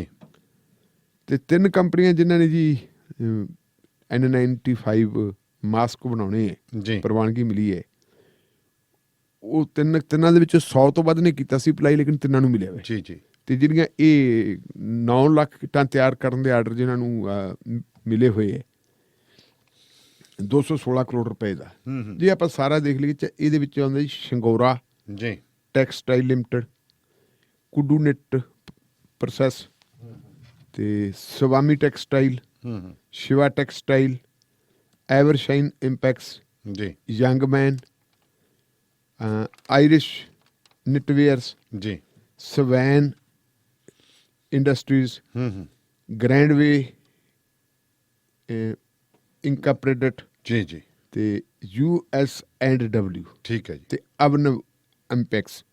ਇਹ ਜਿਹੜਾ ਜੀ ਇਹਨਾਂ ਨੇ ਕੰਮ ਸ਼ੁਰੂ ਕੀਤਾ ਵੇ ਹੂੰ ਤੇ ਮੇਰਾ ਖਿਆਲ ਹੈ ਵੀ ਸਾਡੇ ਵਾਸਤੇ ਤਾਂ ਬਹੁਤ ਹੀ ਖੁਸ਼ੀ ਦੀ ਗੱਲ ਹੈ ਵੀ ਪੰਜਾਬ ਚ ਕਿ ਨਾਲੇ ਪੁੰਨ ਤੇ ਨਾਲੇ ਫਲੀਆਂ, ਬਿਲਕੁਲ ਨਾਲੇ ਨਾਲੇ ਤਾਂ 4 ਪੈਸੇ ਆਪ ਕਮਾਉਣਗੇ, ਕਮਾਉਣਗੇ, ਨਾਲੇ ਪੰਜਾਬ ਨੂੰ ਕੋਈ ਟੈਕਸ ਆਊਗਾ, ਨਾਲ ਪੰਜਾਬ ਨੂੰ ਟੈਕਸ ਆਊਗਾ। ਵੱਡੀ ਗੱਲ ਇਹ ਹੈ ਕਿ ਜਿਨ੍ਹਾਂ ਲੋਕਾਂ ਦਾ ਰੋਜ਼ਗਾਰ ਖੁੱਸਾ ਸੀ, ਘੱਟੋ ਘੱਟ ਉਹਨਾਂ ਨੂੰ ਉਹਨਾਂ ਨੂੰ ਰੁਜ਼ਗਾਰ ਤਾਂ ਵਾਪਸੀ ਮਿਲ ਜੂਗੀ। ਉਹਨਾਂ ਨੂੰ ਵਾਪਸੀ ਮਿਲ ਜੂਗੀ। ਜਿਹੜੀ ਉਹਨਾਂ ਨੂੰ ਵਿਚਾਰਿਆਂ ਨੂੰ ਇਹ ਮਤਲਬ ਆਪਦਾ ਹੇਰਬਾ ਮਾਰ ਰਿਹਾ ਸੀ ਘਰਾਂ ਦਾ ਕਿ ਅਸੀਂ ਵਿਹਲੇ ਬੈਠੇ ਫਿਰ ਅਸੀਂ ਘਰਾਂ ਨੂੰ ਜਾਈਏ। ਬੰਦਾ ਵਿਹਲਾ ਬੈਠਾ ਤਾਂ ਉਹੀ ਕੰਧਾਂ ਨਾਲ ਵੱਜਣ ਲੱਗ ਪਿਆ। ਬਿਲਕੁਲ ਬਿਲਕੁਲ, ਉਹਦਾ ਕਾਫੀ ਮਤਲਬ ਆਪਾਂ ਨੂੰ ਇਹ ਬੈਨੀਫਿਟ ਜਿਹੜਾ ਜੀ ਮਿਲਿਆ। ਤੇ ਮੀਂਹ ਦਾ ਪ੍ਰਕੋਪ ਢਿੱਲੋਂ ਸਾਹਿਬ, ਅੱਜ ਮੈਂ ਸਵੇਰੇ ਵੇਖ ਰਿਹਾ ਸੀ ਪਟਿਆਲੇ ਦੇ ਵਿੱਚ ਵੀ, ਲੁਧਿਆਣੇ ਦੇ ਵਿੱਚ ਵੀ ਖਬਰਾਂ ਆ ਰਹੀਆਂ ਸੀ। ਮੀਂਹ ਨੇ ਤਾਂ ਨਹੀਂ, ਕਹਿੰਦੇ ਆ ਨਾ ਵੀ ਰੱਬ ਐਤਕੀ ਨਹੀਂ ਸਾਹ ਲੈਂਦਾ, ਬੈਟਰੀਆਂ ਮਾਰ ਮਾਰ ਕੇ ਦੇਖਦਾ ਵੀ ਕਿੱਥੇ ਮੈਂ ਨਹੀਂ ਪਾਇਆ। ਦੇਖੋ ਗੱਲ ਇਹ ਹੈ ਵੀ ਐਤਕੀ ਆਪਾਂ ਕਹਿ ਸਕਦੇ ਹਾਂ ਕਿ ਬੰਪਰ ਪੈਦਾਵਾਰ ਹੋਈ ਹੈ। ਅੰਦਾਜ਼ਾ ਨਹੀਂ ਸੀ ਮੇਰਾ, ਕਿਸਾਨਾਂ ਨੂੰ ਵੀ ਨਹੀਂ ਅੰਦਾਜ਼ਾ ਸੀ, ਹੂੰ ਸਰਕਾਰ ਨੂੰ ਵੀ ਅੰਦਾਜ਼ਾ ਨਹੀਂ ਸੀ, ਜੀ ਕਿਉਂਕਿ ਮੌਸਮ ਠੀਕ ਰਿਹਾ। ਹੂੰ ਗਰਮੀ ਜਿਹੜੀ ਹੈਗੀ ਹੈ ਐਂਡ ਤੱਕ ਪਈ ਨਹੀਂ, ਜੀ ਅਜੇ ਵੀ ਕਣਕਾਂ ਕਈ ਥਾਵਾਂ ਤੇ ਖੜੀਆਂ ਵੀ ਹੈ। ਹੂੰ ਤੇ ਆਮ ਤੌਰ ਤੇ ਆਪਾਂ ਨੂੰ ਪਤਾ ਵੀ 20 ਅਪ੍ਰੈਲ ਤੋਂ ਪਹਿਲਾਂ ਪਹਿਲਾਂ ਕਣਕ ਤਾਂ ਸਾਰੀ ਸਾਂਭੀ ਜਾਂਦੀ ਹੁੰਦੀ ਹੈ, ਬਿਲਕੁਲ ਜੀ, ਕਟਾਈ ਹੋ ਜਾਂਦੀ ਹੁੰਦੀ ਹੈ। ਅਜੇ ਤੱਕ ਵੀ ਖੜੀ ਹੈ ਤੇ ਉਹ ਦਾਣਾ ਮੋਟਾ ਹੋਏ। ਮੈਂ ਸਰਕਾਰ ਦੀ ਚੀਫ ਮਿਨਿਸਟਰ ਦੀ ਸਟੇਟਮੈਂਟ ਹੀ ਪੜ੍ਹ ਰਿਹਾ ਸੀ, ਉਹ ਕਹਿੰਦੇ ਸੀ ਜੀ ਵੀ ਬੰਪਰ ਪੈਦਾਵਾਰ ਇੰਨੀ ਜ਼ਿਆਦਾ ਹੋਈ ਹੈ ਜੀ ਕਿ ਸ਼ਾਇਦ ਡਬਲ ਹੂੰ ਜਿਹੜੀ ਹੈਗੀ ਹੈ ਹੋ ਜੇ। ਡਬਲ ਤੱਕ ਦੀ ਜੇ ਗੱਲ ਬਣਦੀ ਹੈ ਤਾਂ ਗੱਲ ਥੋੜੀ ਨਹੀਂ ਬਹੁਤ ਹੁੰਦੀ ਹੈ। ਹੂੰ ਲੱਗਦਾ ਸੀ ਕਿ ਕਿਸਾਨ ਇਹਦੇ ਨਾਲ ਸੰਡੇ ਜਾਣਗੇ, ਜੀ ਜੀ ਪਰ ਜੋ ਹੁਣ ਕੁਦਰਤ ਦਾ ਕਰੂਪੀ ਹੈ ਉਹਦੇ ਮੂਹਰੇ ਕਰਾਂਗੇ ਕੀ। ਜੀ ਜੀ ਕੁਦਰਤ ਨੇ ਹੁਣ ਜਿਹੜੀ ਇੱਕ ਤਾਂ ਬਾਰਿਸ਼ ਪਈ ਹੈ ਜੀ ਤੇ ਗੜੇ ਪਏ ਹੈ। ਹੂੰ ਤੁਸੀਂ ਪਟਿਆਲੇ ਦੀ ਗੱਲ ਕਰਦੇ ਹੋ, ਪਟਿਆਲੇ ਤਾਂ ਮੰਡੀਆਂ ਦੇ ਵਿੱਚ ਜਿਹੜੀ ਕਣਕ ਬੋਰਿਆਂ 'ਚ ਪਾਈ ਪਈ ਸੀ, ਜੀ ਜੀ ਗੱਟਿਆਂ 'ਚ ਪਾਈ ਪਈ ਸੀ, ਉਹ ਮੇਰਾ ਖਿਆਲ ਉਹੀ ਪਾਉਂਦੇ ਜਿਹੜੀ ਤੁਲ ਜਾਂਦੀ। ਤੁਲ ਜਾਂਦੀ, ਦੂਜੀ ਤਾਂ ਪੈਂਦੀ ਨਹੀਂ। ਹਾਂ ਉਹ ਚਲੋ ਕਿਸਾਨਾਂ ਨੂੰ ਤਾਂ ਇੱਕ ਪਾਸੇ ਹੋ ਜਾਂਦੀ, ਉਹ ਭਿੱਜੀ ਹੋਈ ਸੀ, ਉਹਨੂੰ ਮਜ਼ਦੂਰ ਜਿਹੜੀ ਹੈਗੀ ਹੈ ਥੱਲਿਓਂ ਪਾਣੀ ਕੱਢ ਰਹੇ ਆ ਬੌਕਰਾਂ ਮਾਰ ਮਾਰ ਕੇ, ਹੂੰ ਜਾਂ ਉਹਨੂੰ ਚੱਕ ਕੇ ਉੱਪਰ ਥਾਂ ਤੇ ਰੱਖਦੇ। ਜੀ ਵੈਸੇ ਚਾਹੀਦਾ ਤਾਂ ਇਹ ਸੀ ਕਿ ਪਹਿਲਾਂ ਹੀ ਪ੍ਰਬੰਧ ਇਹੋ ਜਿਹਾ ਕੀਤਾ ਹੁੰਦਾ, ਹੂੰ ਕੋਈ ਉੱਥੇ ਬਣਾਈਆਂ ਹੁੰਦੀਆਂ ਤੁਹਾਡੀਆਂ ਥੱਲੇ ਇੰਤਜ਼ਾਮਤ ਕਰਦੇ ਨਹੀਂ ਢਿੱਲੋਂ ਸਾਹਿਬ, ਇਹ ਤਾਂ ਵੇਖਿਆ ਮੈਂ ਕਿਤੇ ਹੀ ਨਹੀਂ ਕਰਦੇ। ਨਾ ਉਹ ਕਰਦੇ ਨਹੀਂ, ਬਾਅਦ ਦੇ ਵਿੱਚ ਮਤਲਬ ਬਿੱਲ ਜ਼ਰੂਰ ਪਾ ਦਿੰਦੇ। ਹਾਂ ਹਾਂ ਇਹ ਅਫਸਰ ਬਿੱਲ ਜ਼ਰੂਰ ਪਾ ਦਿੰਦੇ ਜੀ ਅਸੀਂ ਆਹ ਬਣਾਏ ਸੀ, ਉਹ ਜਿਹੜੇ ਪਟੜੇ ਜੇ ਬਣਾਉਣੇ ਹੁੰਦੇ ਆਪਾਂ ਆਮ ਹੀ ਕੀ ਕਹਿੰਦੇ ਉਹਨਾਂ ਨੂੰ, ਹੇਠਾਂ ਲਾਉਣ ਵਾਲੇ ਹਾਂ, ਉਹ ਉੱਥੇ ਰੱਖਣੇ ਚਾਹੀਦੇ ਸੀਗੇ, ਉੱਚੀਆਂ ਥਾਵਾਂ ਤੇ ਰੱਖਣੇ ਚਾਹੀਦੇ ਸੀ। ਨਹੀਂ ਤਾਂ ਚਲੋ ਤਰਪਾਲਾਂ ਵਗੈਰਾ ਪਾ ਦਿੰਦੇ, ਇੱਕ ਇੱਕ ਬੋਰੀ ਖਰਾਬ ਹੁੰਦੀ, ਸਾਰੀ ਨਾ ਖਰਾਬ ਹੋਵੇ। ਇਹਦਾ ਕੁਛ ਨਾ ਕੁਛ ਤਾਂ ਮਤਲਬ ਕਰਨਾ ਚਾਹੀਦਾ ਸੀ। ਪਟਿਆਲੇ ਦੇ ਵਿੱਚ ਹੋ ਗਿਆ, ਪਰ ਜਿਹੜੀ ਖੜੀ ਫਸਲ ਹੈ ਜੀ, ਖੜੀ ਫਸਲ ਵਿਛ ਗਈ ਹੈ, ਉਹ ਤਾਂ ਬਹੁਤ ਭੈੜਾ ਹਾਲ ਹੈ। ਔਰ ਉਹ ਮੇਰਾ ਖਿਆਲ ਹੈ ਵੀ ਘੱਟੋ ਘੱਟ 48 ਘੰਟੇ 72 ਘੰਟੇ ਉਹਦੀ ਕਟਾਈ ਨਹੀਂ ਹੋ ਸਕਦੀ। ਇਕੱਲੀ ਪਟਿਆਲੇ 'ਚ ਨਹੀਂ ਹੋਈ ਜੀ, ਇਧਰ ਆਪਾਂ ਦੇਖੀਏ ਤਾਂ ਫੂਲ ਹਲਕੇ ਦੇ ਵਿੱਚ ਵੀ ਕੱਲ ਗੜੇਮਾਰੀ ਹੋਈ ਹੈ। ਦੱਸੋ, ਪਰ ਹੋਈ ਘੱਟ ਹੈ। ਜਿਹੜਾ ਨੁਕਸਾਨ ਪਟਿਆਲੇ ਲੁਧਿਆਣੇ 'ਚ ਹੋਇਆ ਵਾ ਉਹ ਸਾਡੇ ਨਹੀਂ ਹੋਇਆ। ਤੇ ਅਜੇ ਵੀ ਆਪਾਂ ਇਹ ਨਹੀਂ ਕਹਿ ਸਕਦੇ ਕਿ ਤਸੱਲੀ ਹੋ ਗਈ, ਖਤਮ ਹੋ ਗਿਆ ਕੰਮ ਜੀ, ਉੱਪਰ ਫੇਰ ਖੜੀ ਹੈ। ਲੇਕਿਨ ਗੱਲ ਹੈ ਕਿ ਕਿਉਂਕਿ ਕਰੋਨਾ ਦਾ ਵਜ੍ਹਾ ਕਾਰਨ ਸੋਸ਼ਲ ਡਿਸਟੈਂਸ ਵੀ ਜ਼ਰੂਰੀ ਚਾਹੀਦੀ ਹੈ, ਕਿਉਂਕਿ ਸੋਸ਼ਲ ਟਰਾਂਸਫਾਰਮੇਸ਼ਨ ਤੋਂ ਸਾਰੀ ਗੱਲ ਗਾਂਹ ਵੱਧਦੀ ਹੈ। ਬਿਲਕੁਲ ਉਹਨੂੰ ਰੋਕਣ ਵਾਸਤੇ ਗੱਲ ਕੀਤੀ ਹੈ ਕਿ ਇੱਕਦਮ ਸਾਰੀ ਕਣਕ ਮੰਡੀਆਂ 'ਚ ਨਾ ਆਵੇ, ਕਿਉਂਕਿ ਠੀਕ ਹੈ ਸਾਡਾ ਹੁਣ ਨੁਕਸਾਨ ਹੋਇਆ, ਪਰ ਜੇ ਮਨੁੱਖੀ ਨੁਕਸਾਨ ਹੋ ਗਿਆ ਤੇ ਬਹੁਤ ਜ਼ਿਆਦਾ, ਫਿਰ ਤਾਂ ਜਾਵਾਂਗੇ ਕਿੱਥੇ ਜੀ। ਹਾਂਜੀ ਜਾਵਾਂਗੇ ਕਿੱਥੇ। ਉਹ ਇਹਨੂੰ ਰੋਕਣ ਵਾਸਤੇ ਸਾਰਾ ਕੁਝ ਕੀਤਾ, ਪਰ ਨੁਕਸਾਨ ਹੋ ਰਿਹਾ ਹੈ। ਹੂੰ ਸ਼ਾਇਦ ਇਹੀ ਕਾਰਨ ਹੈ ਹੁਣ ਪੰਜਾਬ ਦੀ ਸਰਕਾਰ ਨੇ ਫੈਸਲਾ ਕੀਤਾ ਕਿ ਹਰ ਪਿੰਡ ਦੇ ਵਿੱਚ ਹੀ ਮੰਡੀ ਬਣਾ ਦਿਓ। ਅੱਛਾ ਜੀ, ਪਹਿਲਾਂ ਤਾਂ ਸੀ ਕਿ ਮੰਡੀਆਂ ਦੀ ਗਿਣਤੀ ਡਬਲ ਕਰ ਕਰ ਹੁਣ ਇਹਨੇ ਪਿੰਡਾਂ 'ਚ ਹੀ ਲੈ ਲਓ ਜਾ ਕੇ, ਬਸ ਉਹਨਾਂ ਜਿੱਥੇ ਹੈਗਾ ਲੈ ਲਓ ਬਸ। ਮੇਰੇ ਕੋਲ ਰਿਪੋਰਟ ਆਈਆਂ, ਵੈਸੇ ਅੱਜ ਵੀ ਇੱਕ ਮੇਰੀ ਗੱਲ ਕਰਵਾਈ ਸੀ ਆਪਣੇ ਇੱਕ ਪੱਤਰਕਾਰ ਨੇ। ਸਾਡੇ ਹਲਕੇ ਦਾ ਲਾਸਟ ਪਿੰਡ ਹੈ ਬਹਾਦਰਗੜ੍ਹ ਜੰਡੀਆਂ, ਬਠਿੰਡਾ ਦਿਹਾਤੀ 'ਚ ਗਿੱਦੜਬਾਹਾ ਦੇ ਨਾਲ ਜਾ ਲੱਗਦਾ ਹੈ। ਠੀਕ ਹੈ ਜੀ। ਉੱਥੇ ਦਾ ਮਤਲਬ ਇੱਕ ਲੜਕਾ ਆਇਆ ਸੀ, ਉਹਨੇ ਕਿਹਾ ਜੀ ਸਾਡੀ ਤਾਂ ਸਾਰੀ ਕਣਕ ਜਿਹੜੀ ਹੈਗੀ ਹੈ ਘਰਾਂ ਦੇ ਵਿੱਚ ਹੀ ਬੁੱਕ ਕਰਤੀ ਹੈ ਵਪਾਰੀਆਂ ਨੇ, ਅਤੋਲਤੀ ਪ੍ਰਾਈਵੇਟ ਹੀ ਬੁੱਕ ਕਰਤੀ, ਪ੍ਰਾਈਵੇਟ ਜਾਂ ਆੜ੍ਹਤੀਆਂ ਨੇ ਵੀ ਥੋੜੀ ਜ਼ਿੰਮੇਵਾਰੀ ਖਤਮ ਸਾਡੀ ਹੈ।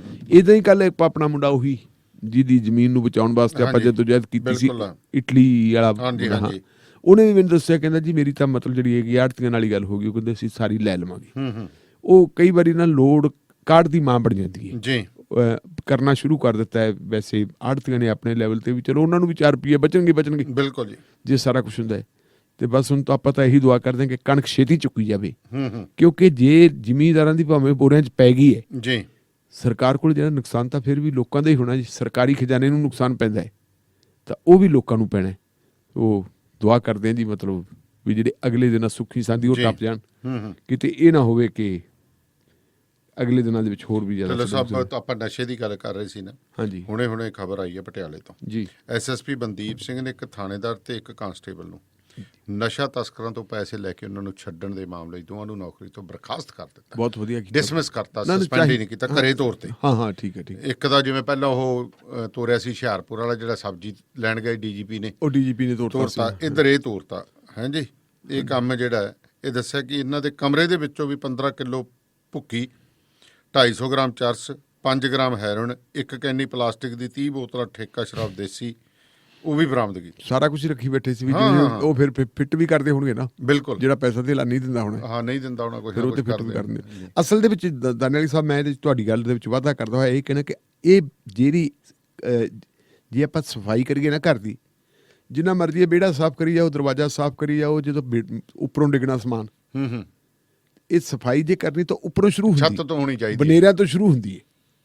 ਜੇ ਤੁਸੀਂ ਆਪਦੇ ਬਨੇਰਿਆਂ ਤੋਂ ਸਫਾਈ ਕਰਦੇ ਕਰਦੇ ਥੱਲੇ ਤੱਕ ਆਓਗੇ ਤਾਂ ਹੈ। ਇਹੀ ਚੀਜ਼ ਇਹ ਕਿ ਜੇ ਡੀਜੀਪੀ ਨੇ ਇਹ ਫੈਸਲਾ ਲੈ ਲਿਆ ਕਿ ਜਿਹੜਾ ਬੰਦਾ ਸਬਜ਼ੀ ਵਾਲਿਆਂ ਤੋਂ ਜਾਂ ਜਿਹੜਾ ਫਲ ਵਿਕਰੇਤਾ ਵਾਲਿਆਂ ਤੋਂ ਪੈਸੇ ਲੈਂਦਾ ਸੀ ਇਹਨੂੰ ਰਗੜ ਦਿਓ, ਤਾਂ ਉਹ ਇੱਕ ਕਿਸਮ ਦਾ ਸਿਗਨਲ ਹੁੰਦਾ ਹੈ। ਬਿਲਕੁਲ, ਜਿਵੇਂ ਬਾਹਰਲੇ ਦੇਸ਼ਾਂ 'ਚ ਵੀਡੀਓ ਨੂੰ ਮੰਨਿਆ ਜਾਂਦਾ ਹੈ ਹਾਂਜੀ ਵੀ ਤੂੰ ਉੱਧਰ ਲੈਣ ਹੀ ਕੀ ਗਿਆ, ਪਹਿਲੀ ਗੱਲ ਤੇਰਾ ਉਹਦੇ ਨਾਲ ਕੋਈ ਆਧਾਰ ਸੁਧਾਰ ਚੱਲਦਾ ਸੀ, ਅਗਲਾ ਕੱਲ ਨੂੰ। ਹਾਂਜੀ, ਹੁਣ ਜੇ ਡੀਜੀਪੀ ਨੇ ਫੈਸਲਾ ਲੈ ਲਿਆ ਤੇ ਇਹ ਐਸਐਸਪੀ ਪਟਿਆਲਾ ਨੇ ਕੀਤਾ ਤੇ ਬਹੁਤ ਵਧੀਆ ਕੀਤਾ, ਵਧਾਈ ਦੇ ਪਾਤਰ ਹੈ ਜੀ। ਸੋ ਧੰਨਵਾਦ।